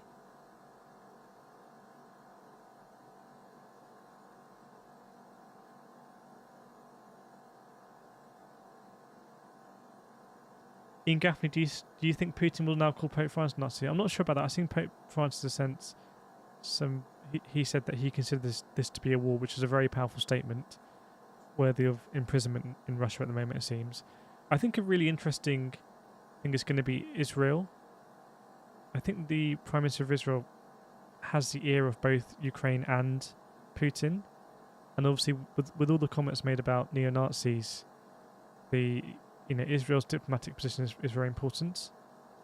Maybe they'll be kind of able to broker something. Says, can you start doing flight sim videos? Maybe we'll do some flight sim. I need to get I can have a joystick here actually. Or a HOTAS or whatever they call it.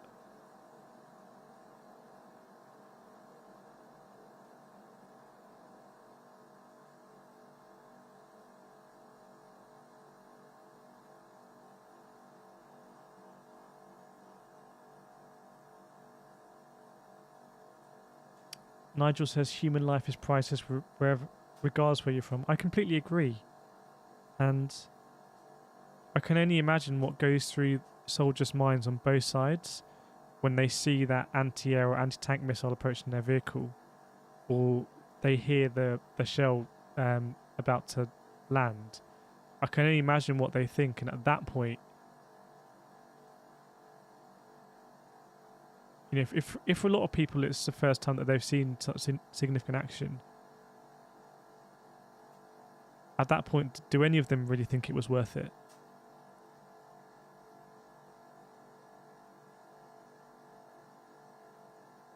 I think that's another thing about if you have an isolation, if you concentrate powers in the state in one individual, then do you also insulate that individual from these harrowing stories of death and suffering, and you are more in danger of viewing it solely from your perspective?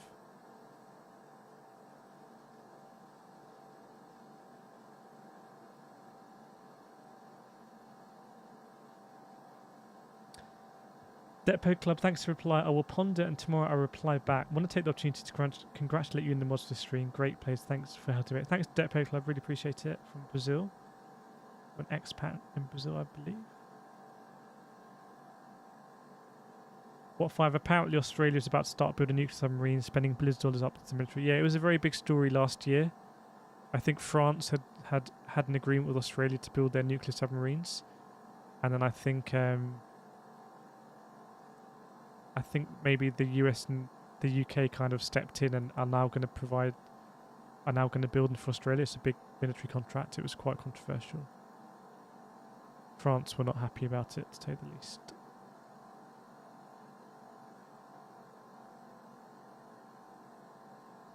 Mr. Kellex, if Ukraine do not hate us after the war for not sending troops, Russia will have a sister country more powerful than them in 30 years' time. Thanks, Stevie. Let us know what happens to that aircraft. Yeah, let me try and track that private plane again. Feel good as do you not want to talk about the Sky News Reports incident? We spoke about it when it happened. It's very, very, very intense footage. I think you have to be made of something made of some very special stuff, or have a few screws loose to be a war journalist like that. It's absolutely crazy footage. I've no idea how they survived, really. So yeah, just ask me if you want to talk about it. You don't need to be loaded and say, do you not want to talk about it? It's okay. CF tab?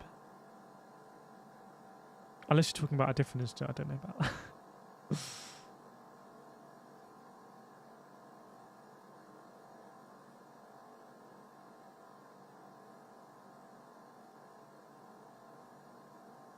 Sorry, did I misspeak? Just regular conventional submarines.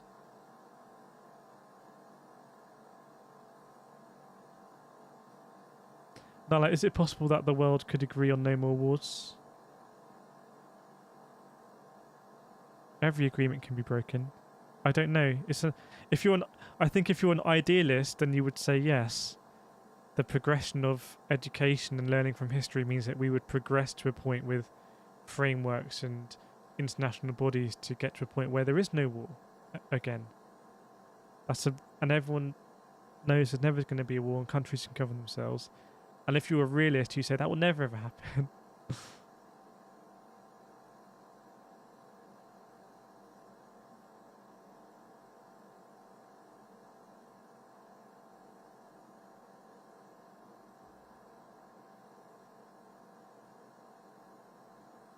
Robert, Kirith, you're very much a denialist. The fact is that there is a chance that the West and Russia may go to Tote. Yeah, I don't. There is a chance. I think it's unlikely, and we've spoken about the things that are there to make it unlikely. When we first started doing these streams, I think there was a lot of perception about, hang on, are we now in World War III? And we spoke about, okay, well, what are the reasons why we might not be, like NATO Article 5, like mutually assured destruction. We've spoken a lot about thresholds. So in terms of thresholds that prevent World War III from happening, this is not a significant enough threshold to justify World War III. NATO have made that very, very clear. So Ukraine being invaded and occupied by Russia, in NATO's view, doesn't justify starting World War III. They don't agree with it, they don't want it to happen, but they're not going to start World War III over it. And then we spoke about what happens if Russia invades Estonia. That still might not be a World War III event for NATO. That might call into question Article 5, but they still might not think that's a World War III event. Or it might do, and they might think, okay, right, now we're going to recognise the Article 5 invocation, and we're going to engage in a conventional war against Russia. So conventionally, we're going to try and enforce some regime change in Moscow. And that still might not be the threshold for World War III nuclear war, because in that conventional war, both sides might agree to not use nuclear weapons because of mutually assured destruction, and that might hold firm. I don't know. So we've spoken a lot about these thresholds, and I think it's unlikely, but there is always the room for miscalculation. We saw what happened at the nuclear power plant when, you know, we were really not that far away, relatively speaking, from a nuclear disaster, the second nuclear disaster in Ukraine. It's funny how sometimes these things seem to come in pairs like that. So there's always room for miscalculation. But I think you're right. I probably am a bit more of either a denialist or an optimist when it comes to that. And that is just probably how I'm configured. So it's harder for me to see out of that. So I agree. So please do keep me in check. That's my view. And I may be completely wrong. We may be sitting here next week and we might be further along the road to World War III because there's been some horrendous miscalculations or things have escalated. And I hope we don't get there. Maybe that's my natural coping mechanism. I don't know. Maybe that's why I generally am relatively calm about these things, because I don't lean towards those consequences being the most likely things to happen. Mark says, hope for the best, prepare for the worst.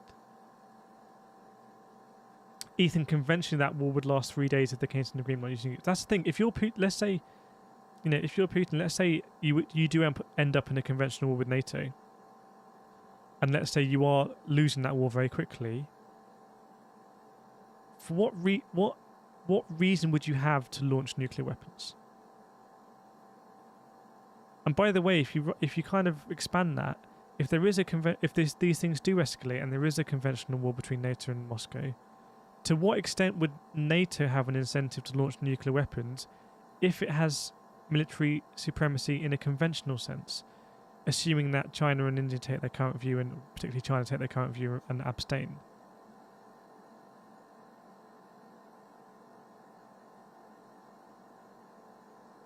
This isn't like World War II where you had fundamental different political viewpoints and how the world should be run. A lot of countries right now are aligned in terms of economic benefit, and since 1945 we've seen globalization and freer trade and therefore increased specialization, which, you know, lifts the tide for everyone. So it's not that kind of, wouldn't be fought in such an ideological sense.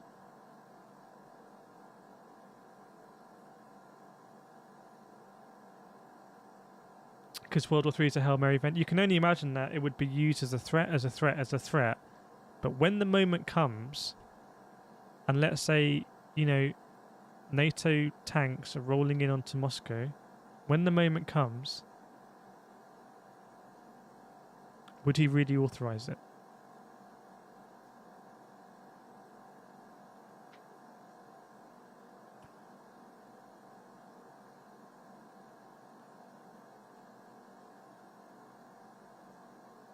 Matty Matt is a trap. Putin would use it as a threat, and once threats are made, he would feel he needs to escalate the threat, else it won't be believed in.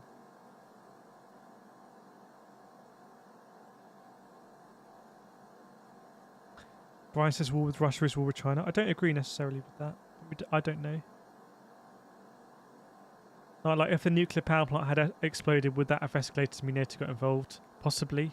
I don't know. I'm not an expert. But I'm not an expert.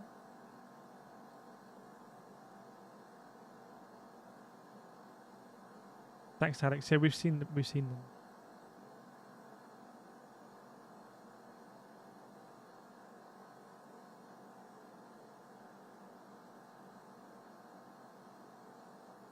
Gil, if he has nothing to lose in ultimate power, why not authorize it?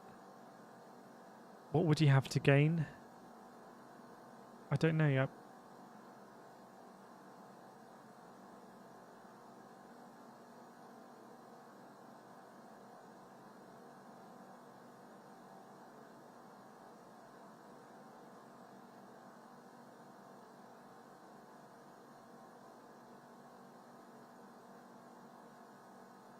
don't know. 4G says, what threat has Putin not followed through on? Well, his nuclear threat. He brandishes from time to time. I don't want to put this up as a poll because I think it's a bit too provocative. But Daniel says, yes, he'd press a button. Andrew says no. Welcome, Blaze.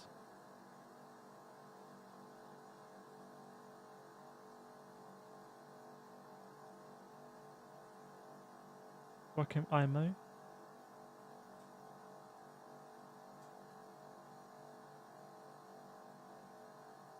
J-Day, if NATO isn't going to stop this conflict, then why are they fueling it? Just watching Ukrainians and Russians kill themselves off?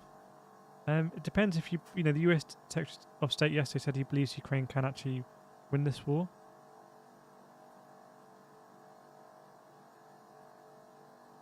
JH, in mutual destruction, you can take the high ground and take self-destruction, not retaliating, preserving your adversary. It's another interesting one to think about. Let's say there is a mutually assured destruction scenario, and let's say due to miscalculation or something, one side presses a button. We spoke about it the other day. If you're the other side, do you either press the button because you don't want the rest of the world to be ruled by a country that decided to escalate in terms of being the one to press the button? Or does it not matter anyway at that stage? And that country will always have to live with itself that it had deployed it. And I don't know. I don't really like going into this territory.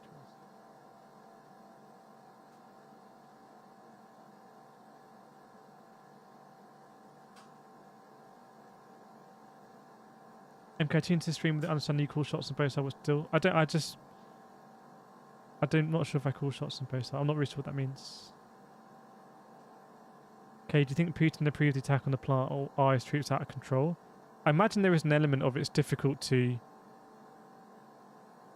in a war situation like this, like absolutely get those messages and say, do not advance the nuclear power plant. And it's difficult when you're being shelled and shot at, etc. So I don't know.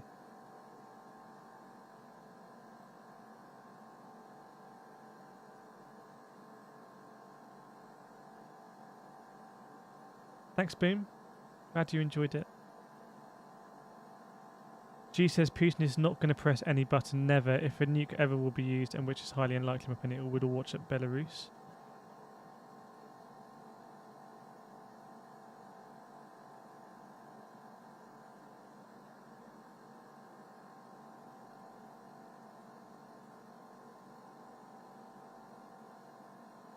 Zex says, I don't think China will do anything after Olympics. Yeah, it's important to bear in mind that the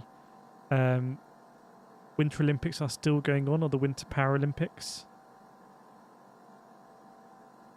So China is still hosting a worldwide international event. And I think there's something like, there's like an Olympic charter or something that there is a special... something about there's not meant to be wars actually during the time of the Olympics or something like that. I'm not sure 100%.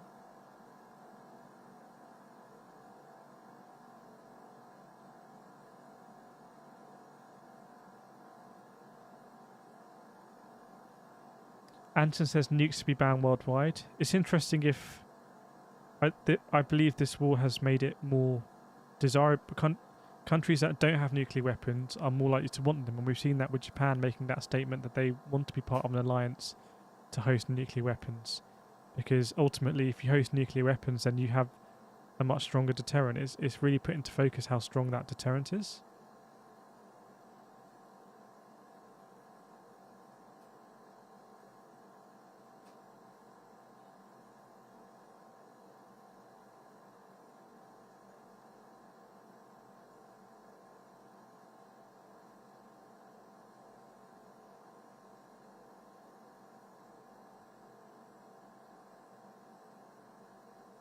Land deals, they have to take the power plants, also reduces risk, or someone could take plant hostage. Yeah, agreed. It seems to be that they want to control the infrastructure.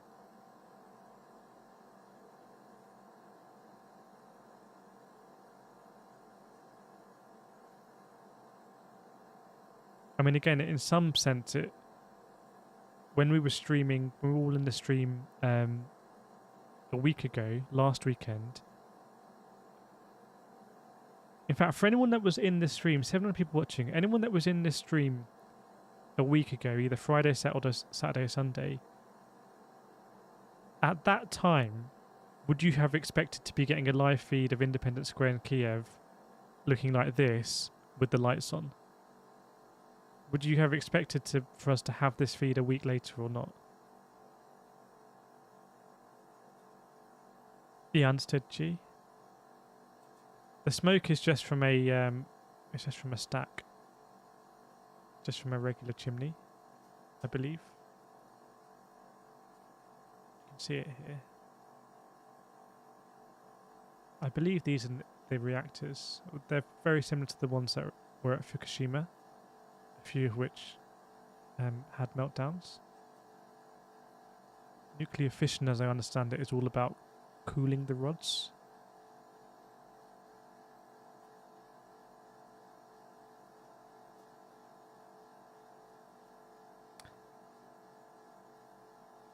Kim says, Alison, this is liveuamap.com. This is FlightRadar24. Kim says no. Kadel says no. Rob says no. Martin for sure not. Nope. Simon says nope.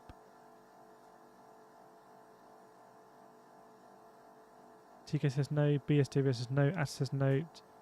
Aaron says yes. Ross says no. Duncan, no, not really. That's one of the biggest consensuses we've ever had, actually, which does make sense to me. Miss Sandwich says no. Richard, no. John A. I would. It took weeks for USA catch Baghdad. That is true. I think it was 27 days, if I remember.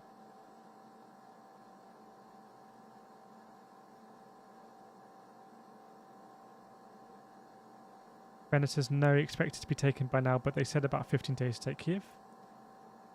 Okay, I'm surprised and relieved that it remains intact. Tom says yes. Gil says no. It's interesting here. So, Venetis says no, expected to be taken by now, but they said about 15 days to Kyiv. And John says, I would. It took weeks for USA to enter Baghdad. And Gil says no, in fact, I can't understand the slow advance. Seems almost purposeful. I think it's one of these things about time. We're watching this war through live streams. We're watching it as it happens. And perhaps in some sense it can feel slow. But we are only on, I think, is it day 11, if I remember?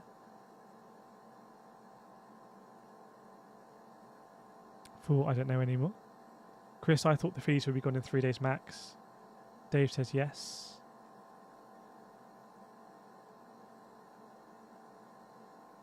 Andrew says the Russian troops attacking the power plant were engaged prior to attacking it. When you get shot at, you will attack anything, regardless how irrational it may seem to us to shoot at the power plant. Makes sense.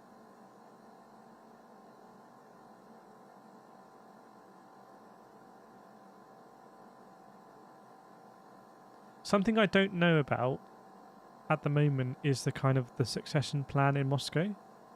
So Putin came into power, I think, in 2000, and then did his 2 terms to 2008 per the constitution. Then Medvedev was installed as president. Putin came prime minister, but Medvedev was a bit of a puppet. I believe then the constitution was changed. And basically Putin has been president again since 2012. And when he came back in 2012, that's when it seemed that relationships really deteriorated with the West. When Medvedev was president, relationships with the West and Russia seemed to be pretty good, as far as I remember.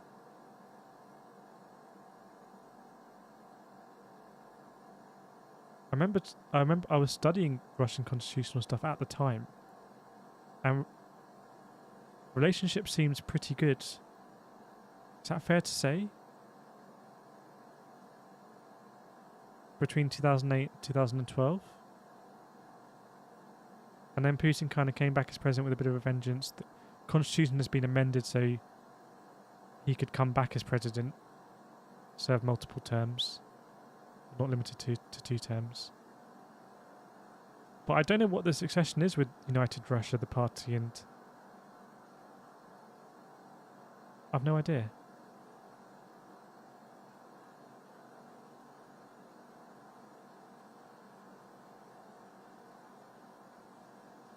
Don Backer, the only chance the Russians ever had was to loosely surround Kyiv and hope Zelensky government flee like Afghan president. Yeah, it's interesting the kind of maybe not parallels, but Afghanistan being in some ways completely unrelated, but when you look at it in a geopolitics sense, in some ways almost extremely related.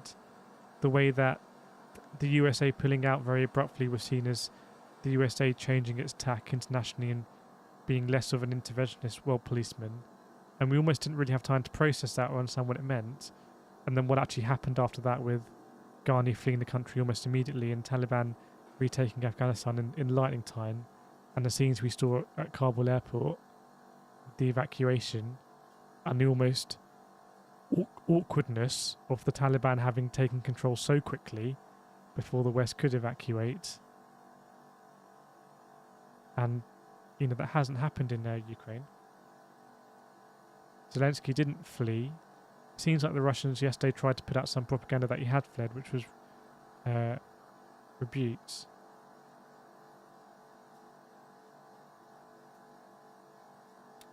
Matty Matt Nuclear, you can lift the rods up, slow, stop reaction, then no need to do much. You understand that when they're exposed to the air, though, then that's when a meltdown can occur. And once that chain reaction starts, then you can't stop it.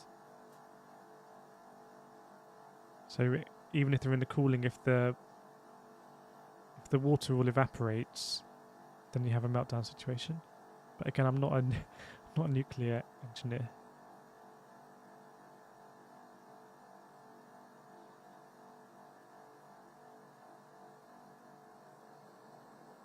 Thanks, Alex. Let's check that out. Oh yeah, great spot. I think we've seen this plane a couple of times actually. This flight plan. Mark Dean relations took a nosedive after 2014.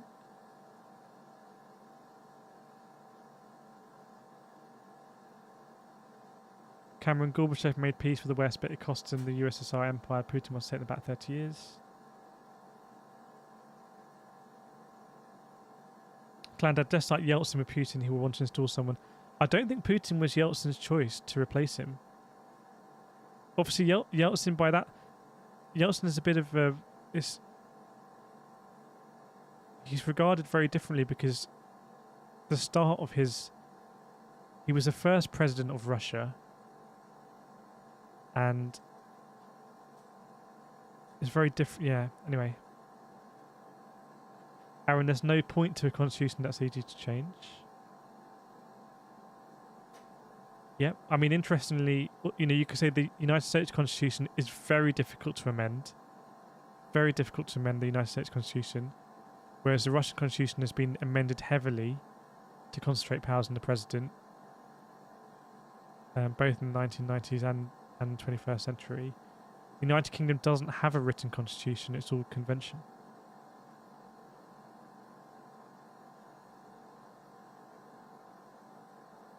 Andrew said, I would prefer we are not the world's police. Brian, why are you comparing it to Afghan compared to Syria? That's what Russia is doing.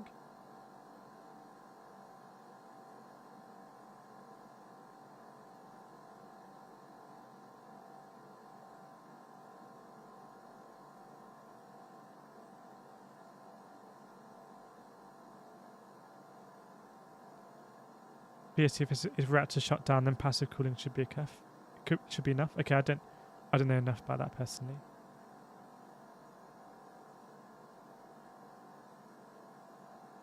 Don, Russia needs 5 times force deployed to succeed conventionally. Less than 1/3 of Russian force involved are combat troops. Okay. I have seen greater kind of Western analysis that this invasion is really not going to plan for Russia, but they all seem fairly resolute in that Russia will learn and will rebuild those supply lines, and ultimately it is inevitable for Ukraine.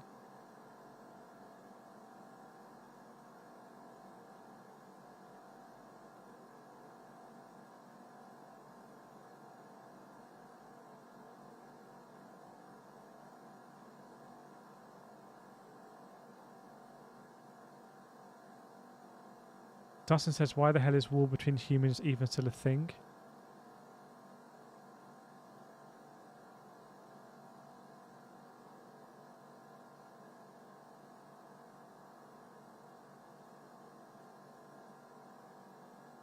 Joseph Slim saying Putin is not a linguist citizen. Yeah, I don't know if that has come up anywhere, but he isn't.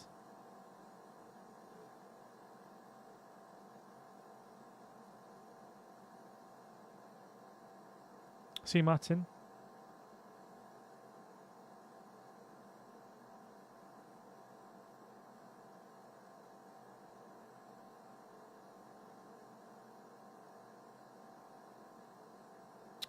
Fudgy says that I just wish the West would have recognised Russian-speaking Ukrainians instead of calling them occupants and conquerors. They live there for generations, like French in Canada.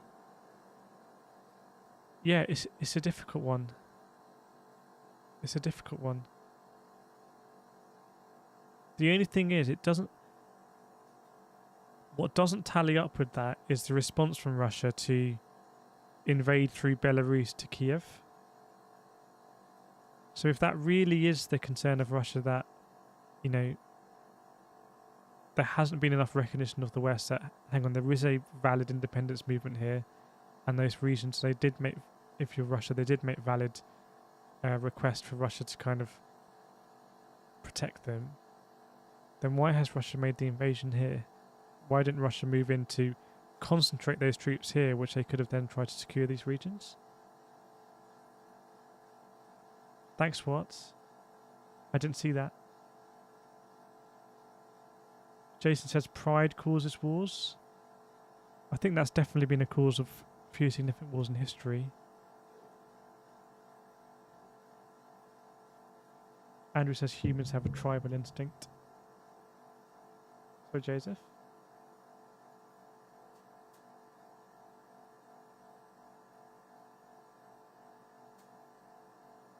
Maybe Marty. I seem to remember that when I was studying at a time that Putin wasn't Yeltsin's immediate first choice, but I may be wrong.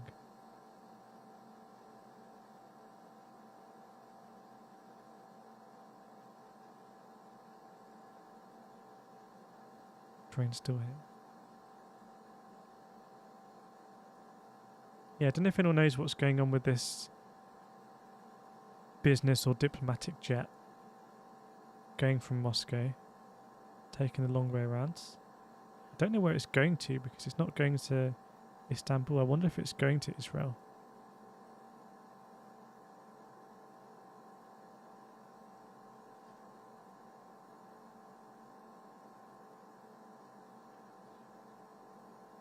Official Scotch bonnet. I don't see Russia ever being able to hold Ukraine without installing a government that is even somewhat accepted by local population. Yeah, it's hard to understand who they would install. I don't know where Yanukovych is these days. But it seems... I don't know how you could install Yanukovych.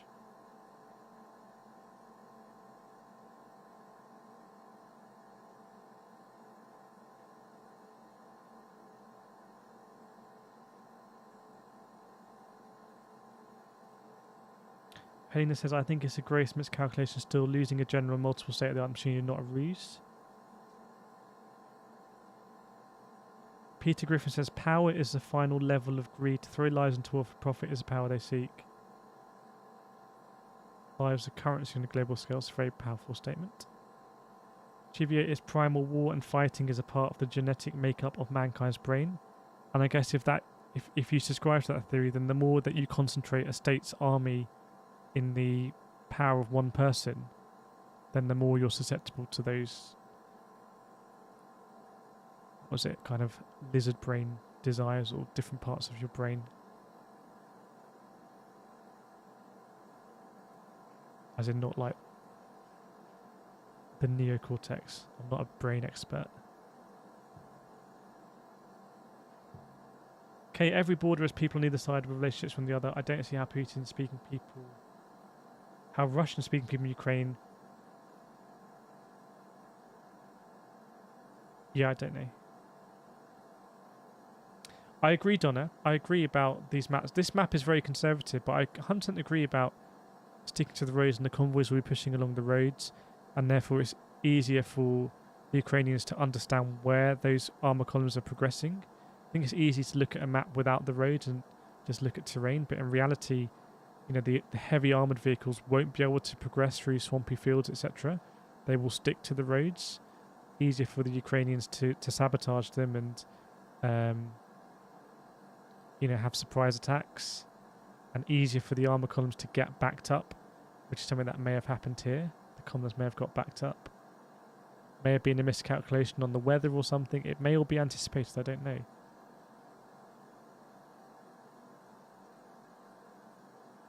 So I actually completely agree with you, Don, there.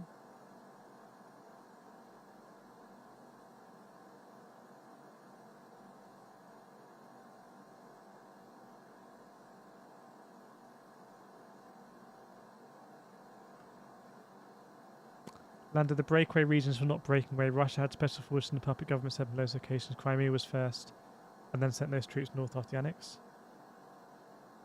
Again, I don't know. All I know is that I suspect that for any kind of negotiated demands, there will be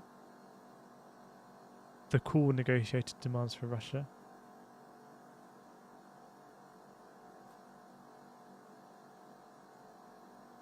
Yeltsin Neville candidates in mind like Boris. Initial preferred candidate.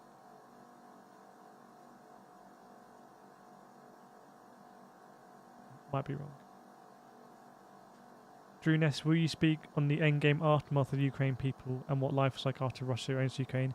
It's very difficult to say. It kind of depends what happens. You've seen in Kherson that, you know, apparently the mayor has agreed to try and suppress any resistance in exchange for there being no more shelling. So we'll see what happens in other cities. Daniel said it's going to Tel Aviv. Okay, so it's going to Israel.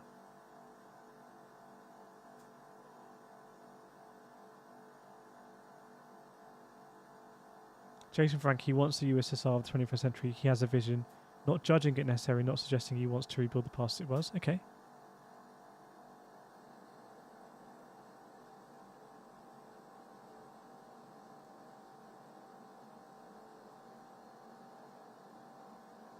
Alex, assuming Ukraine falls and the exodus of its population continues exponentially, I wonder if we'd like to see a new population brought over from Russia to replace those influenced normalized. Again, I don't know. Possibly would make sense.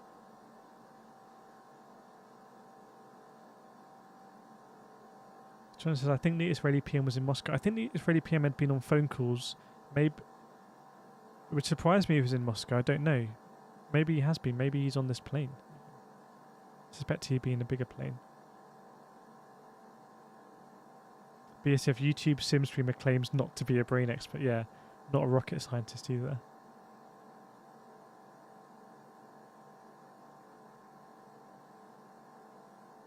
Gary, I'm going to tune out for tonight. I've been following this so much that I'm dreaming about it. I'll be back, but for tonight I'm going to need a break. Yeah, sorry, Gary, if you're dreaming about it and it's making you anxious and you're stressed that you're dreaming about it, then please don't feel like you need to watch these streams if it's making it worse for you. I can't remember where you are in the world, but if you're not in Ukraine, then ultimately you can shut yourself off for this. So please don't. You don't need to watch these streams if it's making you more anxious. That goes for everyone, including myself, actually. In fact, on that note, it's 10 past 11. I'm gradually bringing these streams back to more normal times in the UK. I think on Friday night I streamed till 4. So I think Thursday night I streamed till 4 a.m. Friday night 3 a.m. I think yesterday I streamed till 2 a.m. or something like that. And today I think we'll go from maybe till 1:15 actually. Definitely in a direct military sense, certainly in Kyiv at least, things have been much quieter, which if you don't enjoy the conflict, that's a good thing. Gives us time and space to talk about kind of the bigger implications, talk about NATO, talk about why or why not this won't lead to World War III. I can say that quickly. And if and when Russia does continue that more direct and visible offensive, then I'm sure we'll focus more on the the situation in the ground in Ukraine, and we'll think more directly. So it's interesting how definitely my perspective kind of changes like that.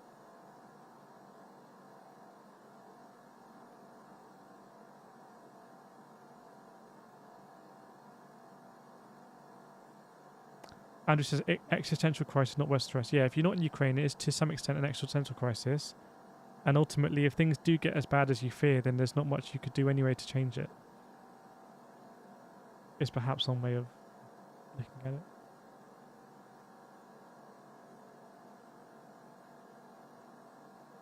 But yeah, thanks so much everyone again for the... We've had definitely lots of different views, which is great. People disagreeing, people saying to me, I don't agree with what you're saying. That's great, and I love it when people say that, because I don't know. Tell me if you disagree. Tell me if you have a different point of view, and same in the chat. So we're very lucky to have that space. It is, everyone knows it's not like that in other streams, and it's another day where we've been able to have that space, and it's almost like a ceasefire space a little bit, isn't it? It's a bit like a ceasefire here. What do you think? You can say it, and as long as it's just made in a respectful way.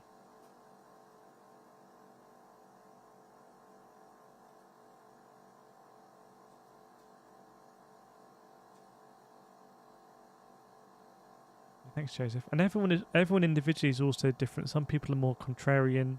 Some people are don't like conflict, don't like when there's arguments. Some people like arguments, just irrespective of what the subject is. So everyone's different. Some people are extrovert, some people are introvert.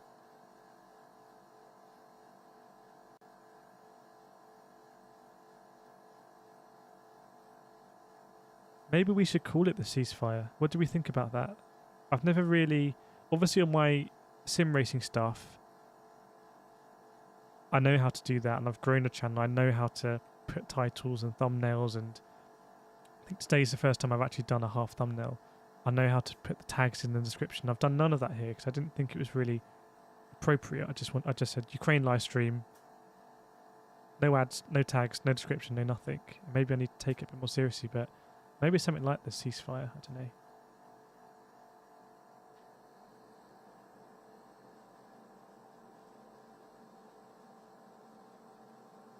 Dylan, nobody's going to get blown up over what's on YouTube though. That is true, yeah. But yeah, we're gonna end the stream in a couple of minutes. So again, it's that time of the night. If you have any other streams that you recommend, put the titles in. Any books or TV shows or movies that you recommend, put them in the chat. You can on Twitch it's called a raid when people. So if we're on Twitch, I think YouTube's going to bring this feature in. So in the future, YouTube's going to bring a feature in where I can say, hey, this stream, I'm now going to end this stream, and the page that you're watching on will go to a different stream. So I can say, hey, which stream does everyone want to go to? We can have a poll, or people just say, and I say, right, we're going to go there, and then this stream will end, and it will go there, which is quite cool. At the moment, it's manual. Sorry, Jumping Jack, you just missed the end of the... Just missed the end of the stream? That doesn't make any sense.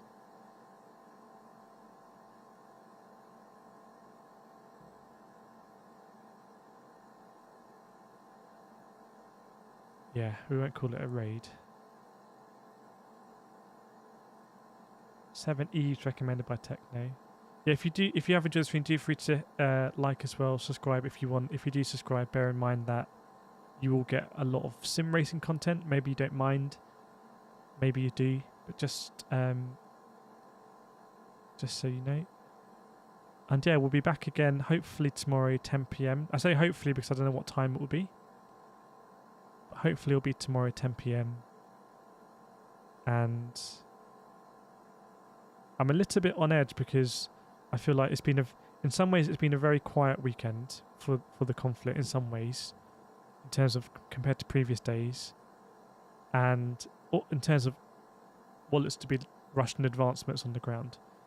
So I'm a little bit on edge that maybe it's the weekend and Monday things will change. But again, we'll be here. This space will be here. big thanks to everyone in the community. Big thanks to the mods as well. And yeah, we will see. It is pretty cool to have this space every day.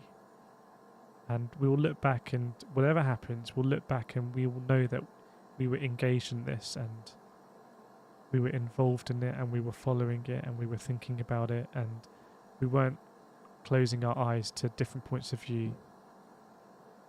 And ultimately we formed our own opinions. Right, it is midnight, so I'm going to end the stream. 500 people watching. I hope everyone, if you're in UK or Europe, have a very good night. Sleep, have a good start to the week. Likewise in USA. If you're in Australia, then I hope your week is going well. We're going to go to our members page. And yeah, thanks so much for joining. Do feel free to like, subscribe if you haven't. If you have, I really appreciate you. It's pretty cool to grow the space. And I'll see you all next time. There was a wild ride, I know at the start you were curious, but my goodness, that was fast and furious. All the intensity we had, we've come to the end, now that's too bad.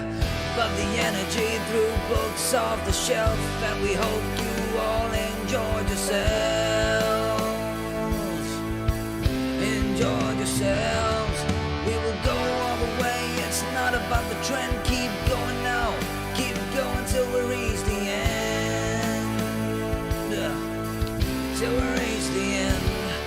If you had a good time being part of this journey, and the thrill is now making you thirsty, if you wanna keep seeing the action, then just drop us a like so you can come back for more. If you're new here, we welcome you with a smile. If you like what you saw, just hit subscribe. We appreciate each and every one of you tuning in to see Accurate Thought. Join us for the next part. Hope to see you again soon.